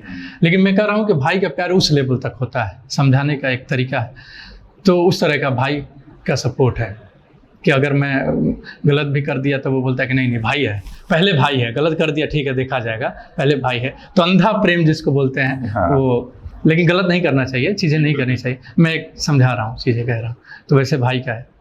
और बड़ी दीदी जो है मेरी सेकंड माँ है, वो मतलब मैं छोटा था तब से ही उसका इमोशनली और वैसे ही मुझे ट्रीट करती है जैसे कि माँ करती है, क्योंकि माँ मेरी बुजुर्ग हैं और अभी तो वैसी हैं, तो अभी तो पूरा माँ का दर्जा वो है, संभाली है, किसी भी सूरत में वो बात करती है तो मेरे लिए पूजा करती है, मेरे लिए सारी चीज़ें करती है। अच्छा, मेरा उसका चिंतन जो है हमेशा मेरे लिए, हालांकि अलग घर में है, उसकी शादी हो गई, बच्चे हैं, लेकिन मैं स्त्री को इसलिए भी बड़ा मानता हूँ कि वो एक साथ दो घर संभालती है, एक अपना घर तो संभालते ही हैं और जहाँ पैदा हुई है माँ बाप वो भी घर, अपने भाई बंधुओं को भी संभालती है। तो वैसी बहन है हमारी कि दो घर संभालती है साथ में और उतना ही प्यार करती है, माँ की तरह है बड़ी बहन। और बाकी आपकी एक्सटेंडेड फैमिली के साथ रहते हो आप लोग, वहाँ पे गांव वगैरह में रहते हैं या कहीं और? हाँ, हमारी जो जितनी भी फैमिली है, घर पे तो मम्मी पापा और छोटी बहन ही है। दीदी रांची में रहती है, उसकी शादी वहीं घर बनाया उसने, तो उसके 3 बच्चे हैं उन्हीं लोगों के साथ, और जीजा जी हैं आर्मी में, तो घर से बाहर रहते हैं, लेकिन दीदी वहाँ भी संभालती है और हम लोग को भी गाइड करती है और सारी चीज़ें करती हैं।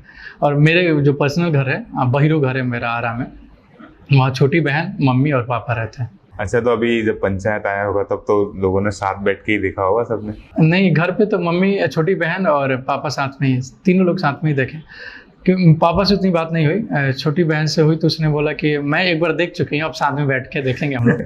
तो मैंने उससे बोला भी था कि कैसा लग रहा है लाला, हाँ। क्योंकि अब डर होता है कि ऑडियंस कैसे लेगी, क्या लेगा। तो उसने बोला कि देखो अच्छा खराब क्या है वो नहीं पता, लेकिन एक बात तो तय है कि अब तुम्हें लोग भूलेंगे नहीं। उसने ये कहा था कि एक बात तो तय है कि लोग तुम्हें भूलेंगे नहीं, अच्छा खराब क्या ऑडियंस कैसे लगी वो नहीं जानती मैं, लेकिन वो बोला था। फिर पापा के साथ उसने देखा। और मम्मी उसमें नहीं है, देखी, लेकिन मम्मी से उतनी बात नहीं हो पाएगी उस पर, क्योंकि वो तबीयत से भी जूझ ही रही है, तो उतनी तरीके से ठीक नहीं हो पाई है कि उस पर विचार कर सके, वो कर सके, लेकिन स्माइल कर रही होगी, खुश होगी। और भैया से इस बारे में बात हुई? बिल्कुल, वो जिम जहाँ जाते हैं तो पंचायत की चर्चा हो रही थी वहाँ पे, तो उसमें भैया सब लोग कर रहे थे, अरे पंचायत कितना बड़ा सीरीज आया, हिट चल रहा है ये गाना, वो तो भैया चुपके से बोले उसमें कि आप लोगों ने देखा? मतलब हाँ, तो उसमें क्या है, तो बोला एक जगमोहन करके लड़का है यार, उसकी अम्मा है, बड़ा अच्छा एक्टिंग किया है। तीनों ने बोला नहीं कुछ, बोला अच्छा किया है। फिर दूसरे दिन चर्चा चली तो बोला कि जगमोहन जो मेरा भाई है, तो भाई का जो ट्रीटमेंट चेंज हो चुका है वहाँ पे जिम में। तो ये है। यहीं रहते हो नोएडा? नहीं, भाई साहब वहाँ अहमदाबाद में। अच्छा, अहमदाबाद। हाँ, अब तो लोग उनको फिर और अलग। हाँ, तो भैया बोल रहे हैं कि मुझे लेने के लिए गाड़ी से आए होंगे, लगा चलो जिम साथ में चलते हैं। तो वैसा है। बिल्कुल नहीं। और यार दोस्तों का क्या रिएक्शन था? मेरे अरे मतलब आरा शहर तो पूरा वो है, खुशी में झूम रहा है, चीज़ें हैं। क्योंकि जैसे मेरे पास फ़ोन आ रहे हैं और रिस्पॉन्स आ रहा है, जिससे मैं समझ पा रहा हूँ कि मेरा मोहल्ला तो है ही, पूरा बिहार, उत्तर प्रदेश, पंजाब उत्तर प्रदेश के तमाम जगहों से मेरे पास फ़ोन मैसेज, बड़े बड़े पॉलिटिशियन के भी आए चीज़ें, और लगातार आ रहे हैं, चीज़ें चल रही हैं। तो बड़ा खुशी मिल रहा है कि भारत के कोने कोने, अपना शहर, अपना राज्य तो है ही, उत्तर प्रदेश तो है ही, झारखंड तो है ही, लेकिन पंजाब से वियतनाम से, लव फॉर पाकिस्तान, ऐसी भी चीज़ें हो रही हैं। तो ग्लोबली रिस्पॉन्स आ रहा है, तो बड़ा अच्छा लग रहा है। मेरा, आप जैसे ना खुद को तैयार करते हो हाँ, बोलने के लिए। हाँ, और आसिफ भाई से भी मिला था, मेरे को दोनों आप में एक चीज़ अच्छी लगी कि आपने कुछ सपना देखा है ना भाई, आपकी जिम्मेदारी है वो, आप किसी और पे नहीं डाल सकते कि अरे ये हो गया वो नहीं, हो गया। तो वो मेरे को बहुत अच्छी चीज लगी। लोग आजकल यही करते हैं, ये हो गया, पैसे नहीं थे इसलिए नहीं कर पाया मैं। अरे भाई नहीं थे तो तुम डॉक्टर ने थोड़ा ही कहा था तुम्हें कि एक्टर बन जाओ, दूसरा रास्ता ढूंढते हैं, नहीं तो तुम्हें सलाइन चढ़ाना पड़ेगा लेटा के। सच्चाई है। तो वो बहुत अच्छा एटीट्यूड है, और वो मुझे लगता है कि मुझे तो अपनी जनरेशन में, अपने जो यंग लोग हैं आने, उनमें मिसिंग लगता है। जैसे मैं आपने पुरानी जो वीडियो देख रहा था, आप उसमें बोल रहे थे कि मैं अपनी पूरी तैयारी करके गया था बॉम्बे कि भाई किसके पास मिलना है, किस, तो वो कितनी अच्छी चीज है कि आप कहीं जा रहे हो तो ऐसे नहीं कि सिर्फ फील या इमोशन में चले। सही बात है, बिल्कुल। तो वो मेरे को बहुत अच्छी चीज लगी कि आप पहले से तैयार होकर गए हो कि किससे मिलना है, कैसे क्या करना है, उसका क्या रिजल्ट होगा तो बाद की बात है, बट अपनी तैयारी तो करके जाए।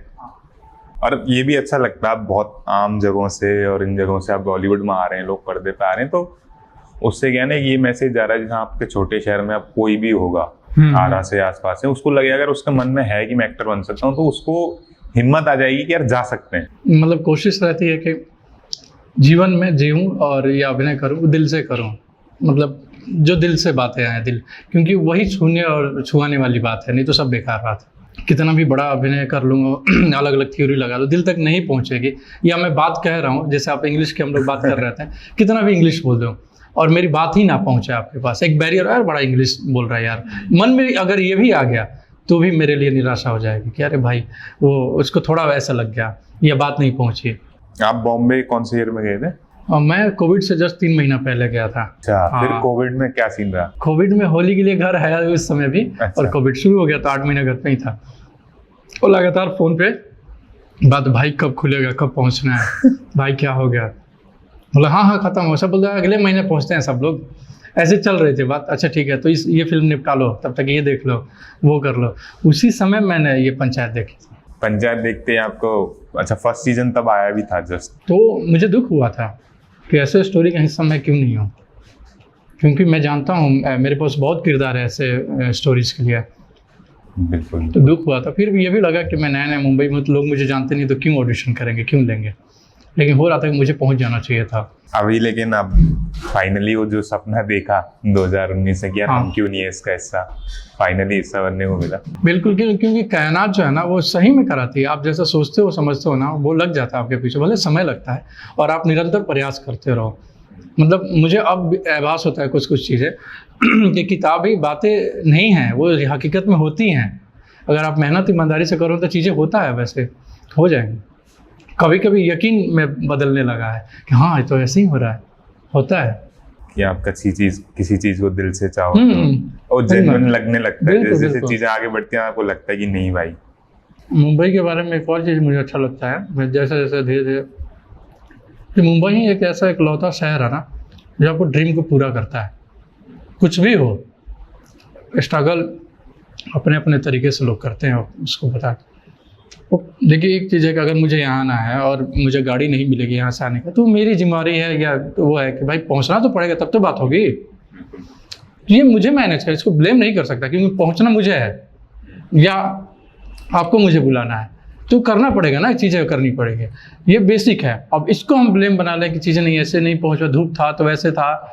पहुँचने के लिए व्यवस्था खुद करना पड़ेगा, कुछ भी मुझे लगता है, हो सकता है मैं गलत भी हूँ, लेकिन मुझे लगता है तो मुंबई एक ऐसा शहर है जहाँ आप ड्रीम लेके जाते हो, अच्छा करते हो, अनजान आदमी आपको टैलेंट से जानता है ना। 20-25 मिनट का या 2 मिनट का ऑडिशन देखा है, लगता है कि ये अच्छा कर रहा है, तो आपको पैसा भी दे रहा है, और रोल भी करा रहा है, गाड़ी से ले आ रहा है, ले जा रहा है, सब कुछ करा रहा है। हाँ, और आप उससे प्रसिद्धि भी पा रहे हो, तो आपका ड्रीम पूरा करने के लिए लोग बैठे हैं वहाँ पे। मुंबई एक ऐसा शहर है, जब बचपन से जिसको देखते हो मुंबई पहुँचते हो, मेहनत ईमानदारी से करते, टाइम लगती है, हर एक तरह के लोग हैं, चीज़ें हैं, लेकिन पूरा तो कराती है ना आप। बिल्कुल बिल्कुल। तो मुझे ये भी एक चीज़ समझ में आई मुंबई के बारे में कि हाँ यार, ये तो यही है।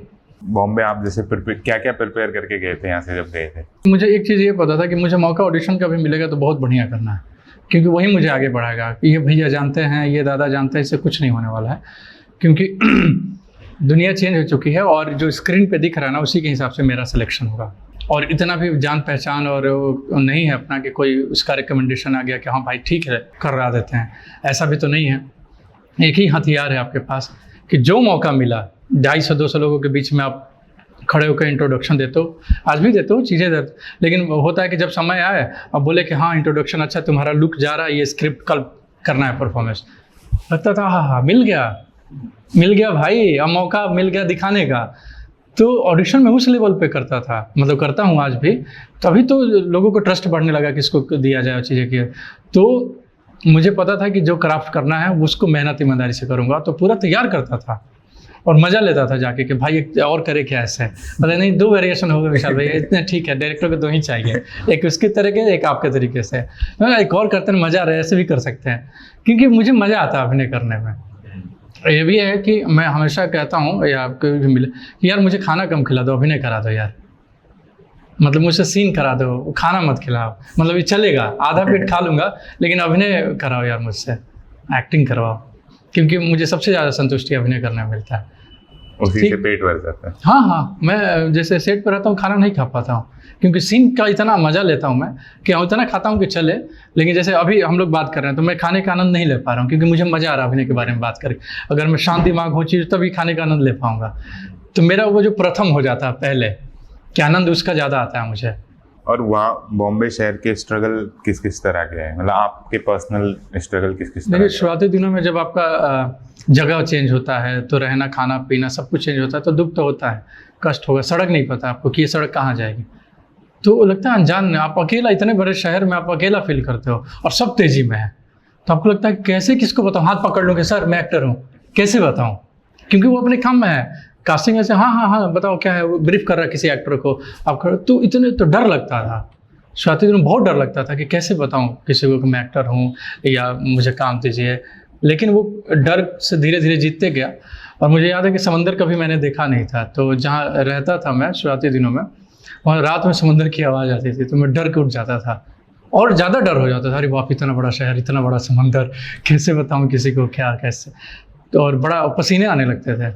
और मुझे याद है कि दिन में मैं घर पे नहीं रहता था कि आज ये पता कर लूँ कि ये सड़क अंधेरी लिंक रोड जाएगी, ये जुहू जाएगा, पैदल ही चलते हैं, क्या है अपने पास, कोई नाटक का स्क्रिप्ट आप रियाज करो या वो करो या जो भी मन में आ रहा है करो और पैदल घूमो, क्योंकि सड़क तो पता चल जाए। पानी का एक बोतल रख लेता था कि ये अच्छा ये जुहू है, तो जुहू सर्कल पहुंचा, अच्छा जलेबी पसंद मिल रहा है, जलेबी खाता हूँ, ये तो पता चल गया कि जलेबी यहाँ मिल सकता है। तो ऐसे भटक के सीख रहा था, जान रहा था, लेकिन दुख भी हो रहा था उसमें इस बात का कि कोई नहीं जान रहा, कैसे जनाऊँ, भगवान करें कि कोई जान जाए, मुझे मौका दे दे, ऑडिशन ही कर ले। और ऊपर से आप यहाँ रह के गए तो यहाँ लोग जानने लगे, हाँ, यहाँ नाम चर्चा होने लगती है कि अच्छा एक्टर है, 2 लोग मिलने लगते हैं, तो होता ही है। और सडनली आप ऐसी जगह जान रहे हो कोई पहचान नहीं रहा है। हाँ कोई नहीं पहचान रहा है, लेकिन फिर ऐसे ही वो यही वाला काम आया कि धीरे धीरे आप यहाँ के जो सीनियर थे वो मिलने लगे मुझे, सड़क पे ही मिल गए, अरे कहाँ शिफ्ट हुए हो, आ गए क्या, तो सुनो उस चाय दुकान पे मिलो शाम में, तो वहाँ गए तो पता चला कि अरे 2 दादा और हैं, अरे आप भी यहीं हैं, हाँ यहीं है, अरे वो भी आ गया यहीं है, अच्छा वो भी आ गया, फिर एक चाय दुकान पर हम लोग मिलने लगे, आज भी वहीं खड़े होते हैं और बात करते हैं, मिलते हैं, तो वहाँ से फिर इंफॉर्मेशन और ट्रांसफ़र होने लगा, उन लोगों ने अपने तरीके से गाइडेंस किया। बट अभी भी ऐसे लोग होंगे NSD में या यहाँ पे मंडी हाउस में जो लोग सिर्फ यही करते हैं, वहाँ नहीं जाते हैं, ऐसे हैं अभी भी लोग? नहीं, देखिए अभी क्या है ना, मेरे हिसाब से फिल्म का गोल्डन टाइम चल रहा है, हम जैसे क्योंकि हर तरीके की स्टोरी बन रही है और प्लेटफॉर्म इतने हैं, उस समय ज़रूर था कि कम था ना, आप सिनेमा कर लो, नहीं तो ऐड कर लो, तो सीरियल करो, और क्या करोगे आप, तो सिनेमा में तमाम जो बड़े एक्टर चीज़ें तो होगा, बिल्कुल होगा उसमें, लेकिन जब हम लोग मुंबई पहुँचे तो हर तरीके की स्टोरी बन रही है, जिसमें आप उस स्टोरी के हिस्सा साथ में आपके बड़े स्टार भी हो सकते हैं आपके साथ उसी स्टोरी में, क्योंकि इतनी बड़ी सीरीज, इतना बड़ा बजट है कि कोई बड़ा स्टार आपके साथ है और आप उसके कंधे से कंधा मिला के उनके साथ अभिनय कर रहे हो, तो ये अभी पॉसिबल है। तो हमारे लिए तो गोल्डन टाइम है कि हर तरीके के फिल्म मेकर अपनी जो स्टोरी कहना चाहता है वो किसी के साथ स्टोरी कह सकता है। मेरे साथ कह सकता है, बड़े स्टार के साथ कह सकता है, वो अपनी स्टोरी ज़रूर कह सकता है। और इतने सारे प्लेटफॉर्म हैं, तो मौका है। आपको मेन पार्ट में सोचा जा रहा है, चीज़ें हो रही हैं कि यार इसको लिया जाए, इसको कराया जाए, क्योंकि चीज़ें हैं, व्यवस्था है, की जा सकती है। उस समय ज़रूर था, होगा ऐसी सारी चीज़, तो अभी चेंज हो चुका है। जो लोग थिएटर करते हैं और जो लोग रेडी होके जाते हैं, उनको एक छोटा सा भी सीन मिल जाता है तो अपनी छाप छोड़ देते हैं। हाँ हाँ, एक बार मौका दिया फिर वो सामने सबकी नजर आ जाएंगे कि यार ये लड़का। तो अब जैसे ये देखो। लेकिन एक और चीज़ मैंने वहाँ पे नोटिस किया कि देखिए, थिएटर में अगर ज़्यादा कोई रम जाता है तो पूरा थिएटर के हिसाब से सोचता है। सिनेमा एक अलग चीज़ है, अलग विधा है, तो उसका अपना तरीका है, चीज़ें हैं। अगर पूरा थिएटर पे आप करोगे ना तो आप खुद निराश हो जाओगे और परेशान हो जाओगे, मैं तो बहुत अच्छा कर रहा हूँ, क्यों नहीं ले रहा के। तो सिनेमा बिल्कुल अलग मीडियम है। तो वैसे भी हमारे दोस्त हैं जो परेशान हो जाते हैं, तो खामोखा सिनेमा के हिसाब से आपको ढलना है।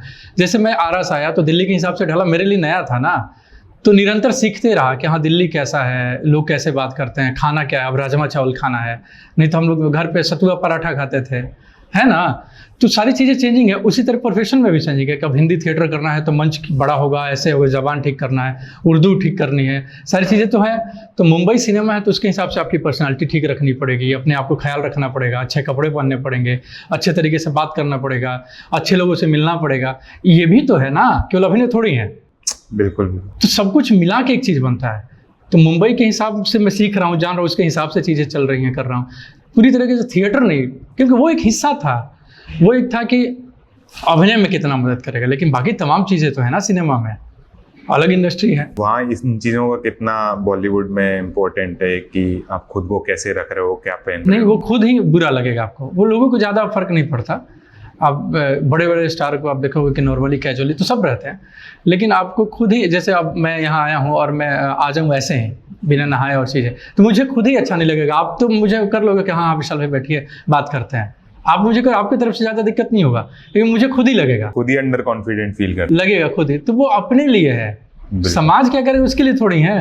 अब मैं कोई बड़ा सा होटल में जाता हूँ, बड़े तैयारी होकर नहीं जाऊँगा तो मुझे अच्छा लगेगा, तो वैसे ही सेम बात है। डेफिनेटली। सब लोग तैयार होकर आएंगे, आप ऐसे पहुंच जाओगे तो अच्छा नहीं लगेगा ना। नहीं बिल्कुल। तो बाहर से लोग थोपते थोड़ी हैं, वो खुद ही लगता है। वैसे मेरे को एक ये जानना था, जो लोग ऐड करते हैं, शुरुआत में जाते हैं, कई सारे एक्टर जब काम नहीं मिल रहा होता है ऐड कर रहे होते हैं, कोई भी छोटा से छोटा रोल मिल जाए तो कर रहे होते हैं, इनमें कुछ पैसे वगैरह मिलते हैं उनको? बिल्कुल। कितने रुपए, मतलब कोई आप एग्जैक्ट अमाउंट नहीं बता सकता। ऐड में बड़े अच्छे पैसे मिलते हैं। ऐड कमर्शियल वो नाम ही है ना उसका, तो ऐड तो प्रोडक्ट के प्रमोशन के लिए बनता है और आपको सेलेक्ट किया जाता है कि ये प्रोडक्ट का आप सेकेंडरी होते हो किसी भी ऐड में। आप प्रोडक्ट, अभिनय में क्या कि आप मेन हो, आप ही किरदार हो, लेकिन उसमें किरदार जो प्रोडक्ट है मेन, आप उसकी सहायक भूमिका में उसको, तो किस एक्टर को लिया जाएगा, वो तो कमर्शियल है तो बड़े एक्टर को ही लेते हैं कि यार इसकी वजह से ये प्रोडक्ट आगे जाएगा। तो लेकिन हम जैसे जो भी एक्टर हैं, ऐड में अच्छे पैसे मिलते हैं। कोई आप रेंज बता सकते हैं कि इससे देखिए? देखिए सबका अलग अलग है और चार्ज करने का भी तो एक मापदंड नहीं रख सकते हैं। नहीं, रेंज एक की भाई लेट्स से कि नहीं, जैसे मुश्किल है, मैं बता रहा हूँ कि ओके। हाँ, क्योंकि जैसे कि मैं कितना चार्ज करता हूँ एक ऐड का, मेरा अलग है, लेकिन सामने वाले का नहीं पता मुझे को कितने में कर रहा है, या वो ऐड वाले कंपनी उनको कितने में दे रही है, मुझे नहीं पता। लेकिन ऐड में बहुत अच्छे पैसे मिलते हैं। जैसे आप लोग करते हो या जो और भी साथी लोग करते हैं, तो वो कितने फ्रिक्वेंटली ऐड मिल जाते हैं? देखिए ऐड तो हमारा मोटो है नहीं, हाँ। लेकिन आप खाली टाइम में तो ऐड भी मिल जाए तो ऐड ही करें, पैसा तो मिल जाए। और ये है कि शक्ल तो लोग तो देखेंगे कि उस ऐड में था। हाँ। तो वो भी एक तरीका है ना लोगों के सामने, ऐड तो और पहुंचाता है जल्दी है। जब ये मोबाइल खोलोगे शक्ल देख लोगे, क्योंकि ऐड ही चलेगा ना बीच में, तो हमारे लिए वो जरिया है कि जल्दी चेहरा पहुंच जाए। तो इसलिए अभी करता हूँ, अगर थोड़ा नाम चेहरा नोन हो जाता है तो फिर उसके हिसाब से चीज़ें होती हैं। तो अभी इसलिए ऐड करता हूँ कि चेहरा जल्दी पहुंच जाए लोगों के पास और जल्दी पैसे मिल जाए कम टाइम में। आप एक ही दिन शूट करते हो, इतना पैसा मिल जाता है कि आप काम चला रहे हो। ये जो होता है जब आप OTT सीरीज के लिए करते हो, इनमें कैसा पैसा, कितना पैसा मिलता है? फिर वही बात होगा, इसमें भी अलग अलग चार्ज करते हैं लोग, लेकिन हाँ जैसा बड़ा एक्टर और सारी चीज़ें हैं उसके हिसाब से भी पैसे हैं। जैसे भूषण है, उनकी एक वीडियो देख रहा था मैं, तो वो बोल रहे थे कि पहले में तो मैं सिर्फ इसलिए खुश था जब मेरे को पहली पंचायत की यार मेरे को रोल मिल गया। हाँ बिल्कुल, है ना। और वो बोलते कि मैंने सिर्फ 10,000 रुपये में कर लिया था। मतलब वो उसी की बता रहे थे एग्जैक्ट, या किसी चीज़ और की बता रहे होंगे, एग्जैक्ट ध्यान नहीं है। बट वो बता रहे थे। बट उनको देख के लगा कि यार लोगों को मेन जो एक्टर होते हैं, पहला तो एक्शन की होता है कि हमें कुछ काम मिले, बिल्कुल दिखाने का मौका मिले, पैसा सेकेंडरी चीज होती है। बिल्कुल बिल्कुल एकदम, ये बिल्कुल सच्चाई है। क्योंकि आपको इतने बड़े प्लेटफॉर्म पे आपको अभिनय करने का मौका दिया जा रहा है, अपने आप को प्रूफ करने का मौका दिया जाता है, इससे बड़ी बात नहीं हो सकती। वो तो भगवान रूप है जब, और उसकी मेहनता भी दे रहे भाई, आपको पैसा दे रहे हैं। मतलब वही कहते हैं कि नाटक किया, नाटक लास्ट में जो भी ऑडियंस देते हैं हाथ में, वो तो प्रसादी है ना भगवान का। तो वही है, सेम बात है। वो चेंज हुआ है ना, हमारा केवल मीडियम चेंज हुआ है, बात तो वही है। तो आप जो करना चाह रहे हो वो करने का मौका दिया जा रहा है। तो मैं हमेशा कर रहा हूँ कि मुझे अच्छे रोल का दिया जाए, मुझे और काम दिया जाए, सारी चीज़ें दी जाए कि मैं करूँ, क्योंकि अभिनय का रस ले पाऊँ। प्रथम तो वही है ना मेरे लिए, सेकेंडरी है पैसा, बाई प्रोडक्ट है, प्रथम अभिनय। तो बिल्कुल सही कह रहे हैं वो। पंचायत के बाद आपको कैसा लग रहा है, लोगों के रिएक्शन, या कैसा लग रहा है, कैसा महसूस हो रहा है? हाँ, मैंने कभी ऐसा सोचा नहीं था कि इतना ज़्यादा रिस्पॉन्स आएगा। सच्चाई यही है, मुझे ये बिल्कुल पता था कि हाँ लोग जान जाएंगे कि ये एक्टर है, इस सीरीज में था, कि हाँ इसमें था। लेकिन लोग इस तरीके से ले लेंगे, मुझे ये बिल्कुल अंदाज़ा नहीं था। तो मेरा लाइफ जो अभी चेंज हो चुका है, टर्निंग पॉइंट जिसको कहते हैं, तो चेंज हो चुका है। और इसके बदौलत जिससे मैं कहना चाहता था, कास्टिंग डायरेक्टर हो या डायरेक्टर कि सर मैं एक्टर हूँ, कहीं मिले सर मैं एक्टर हूँ, मुझे काम दीजिए, अभी भी करता हूँ जो नहीं जानते। लेकिन वो सामने से मेरी सराहना कर रहे हैं, मेरे काम के बारे में, मेरे बारे में जानना चाहते हैं, और कह रहे हैं कि तुम्हारे साथ काम करना है, इस प्रोजेक्ट में ऑडिशन कराना है या मीटिंग कराना है, सारी चीज़ें। तो ये सारी चीज़ें चेंज हो गई हैं। और इतना हिट सीरीज़ है कि सब ने देखा ही होगा, तो सब जो भी मिल रहा है, मैं रैंडम जानता भी नहीं हूँ, सड़क पे मिल के बोला अरे भाई तुम्हें देखा वहाँ पे, बड़े एक्टर हैं। एक तो बड़ा कॉम्प्लीमेंट मुझे मिला, NSD के बहुत सीनियर एक्टर हैं, 18-19 साल मुझसे सीनियर होंगे। तो उन्होंने कहा कि विशाल तुम्हारी जो मोन्टाज वाली है ना, उसमें इरफान भाई की झलक नज़र आ रही थी भाई। तो मेरे लिए तो वही है कि हाथ काटो तो खून नहीं वाली जो बात है कि यार मैं तो उनके चरणों के धूल के बराबर भी नहीं हूँ। लेकिन जब आप क्राफ्ट करते हो तो हौसला मिलता है कि अरे अच्छी बात है और चीज़ें हो रही हैं। तो ऐसे लोग तारीफ भी करते हैं तो मज़ा आता है। तो वो क्राफ्ट की वजह से ही कह रहे हैं, देखने की वजह से ही, तो नज़रिया चेंज होता है लोगों का। वो और लोगों के, आम जनता के फेसबुक पे, इंस्टाग्राम पे मैसेज। मैं दिल्ली हूँ अभी, आपके पास यहाँ दिल्ली आया हूँ। कल मैं मॉल में गया था, मॉल में भीड़ लगना शुरू हो गया। जो मेरे साथ फ़ोटो और सेल्फी लोगों ने लिया, मुझे अंदाज़ा नहीं था कि मॉल में मुझे कोई पहचानेगा। नोएडा के किसी मॉल में हूँ मैं, मुझे नहीं, मैं हाफ पैंट जूता और टी शर्ट पहन के घूम रहा हूँ, इसमें खरीद रहा हूँ। तो रैंडम तो पहले ऐसे शुरुआत हुई कि 2 कपल थे, ऐसे बोले कि आप जगमोहन है क्या? अपने हाँ, अरे तब उसने बताया, किसने बताया मुझे आइडिया नहीं, लेकिन नोएडा के मॉल में लोग आपको पहचानने लग रहे हैं और आपके साथ फोटो ले रहे हैं, शेयर कर रहे हैं। तो इससे खूब बड़ी खुशी की बात क्या हो सकती है? विशाल की जगह जगमोहन नाम ही पड़ गया है। हाँ, जगमोहन बोला, जगमोहन जैसे हाँ। जितेंद्र का जीतू भैया ही हो गया, जीतू भैया हो गया, कोटा फैक्ट्री वाले में थे। तो मैं ये सुबह जिक्र ही कर रहा था गुड्डू जी से कि ये देखिए नोएडा में लोग पहचानने लगे, यहाँ मॉल में सब अपने अपने शॉपिंग, लेकिन यहाँ लोग आपके साथ फोटो लेने लगे, चीजें लेने, तो आम जनता ऐसे जुड़ रही है। नहीं, सच में बहुत ही अच्छा कमाल का काम किया आप लोगों ने पंचायत में। और स्पेशली नया कैरेक्टर इंट्रोड्यूस हुआ और उसने छाप छोड़ दी, मतलब और लोग, और कैरेक्टर का एक टेस्ट लोगों को पहले से ही पता था कि अच्छा दूल्हा दामाद ये करेगा, ये भूषण ये करेगा। ये एक नया कैरेक्टर, नया एलिमेंट था। और उसमें वो जो एक्टर है जिन्होंने अम्मा का रोल किया, वो भी बहुत ही प्यारा एक्टिंग का काम किया है। और कोई किस्सा, जैसे कोई फेसबुक पे या किसी का कोई अतरंगी सा मैसेज आया हो या कुछ आया हो ऐसा? बहुत सारे आए हैं, मतलब ये आपको याद ही रह गया यार ये क्या है? अभी जैसे मैं आया हूँ तो अब रिप्लाई नहीं कर पा रहा हूँ, तो मैं माफ़ी भी मांग रहा हूँ कि भाई इतने सारे, क्योंकि मुंबई में यहाँ बहुत सारे भागा दौड़ी चल रहा है। लेकिन कल ही एक रैंडम उस पर मैसेंजर पे फ़ोन भी करते रहे लोग, तो वो फौजी हैं मतलब, तो उन्होंने कहा कि विशाल भाई मैं रोने वाला आदमी नहीं हूँ, मैं रोता नहीं हूँ, लेकिन मैं रोने लगा यार।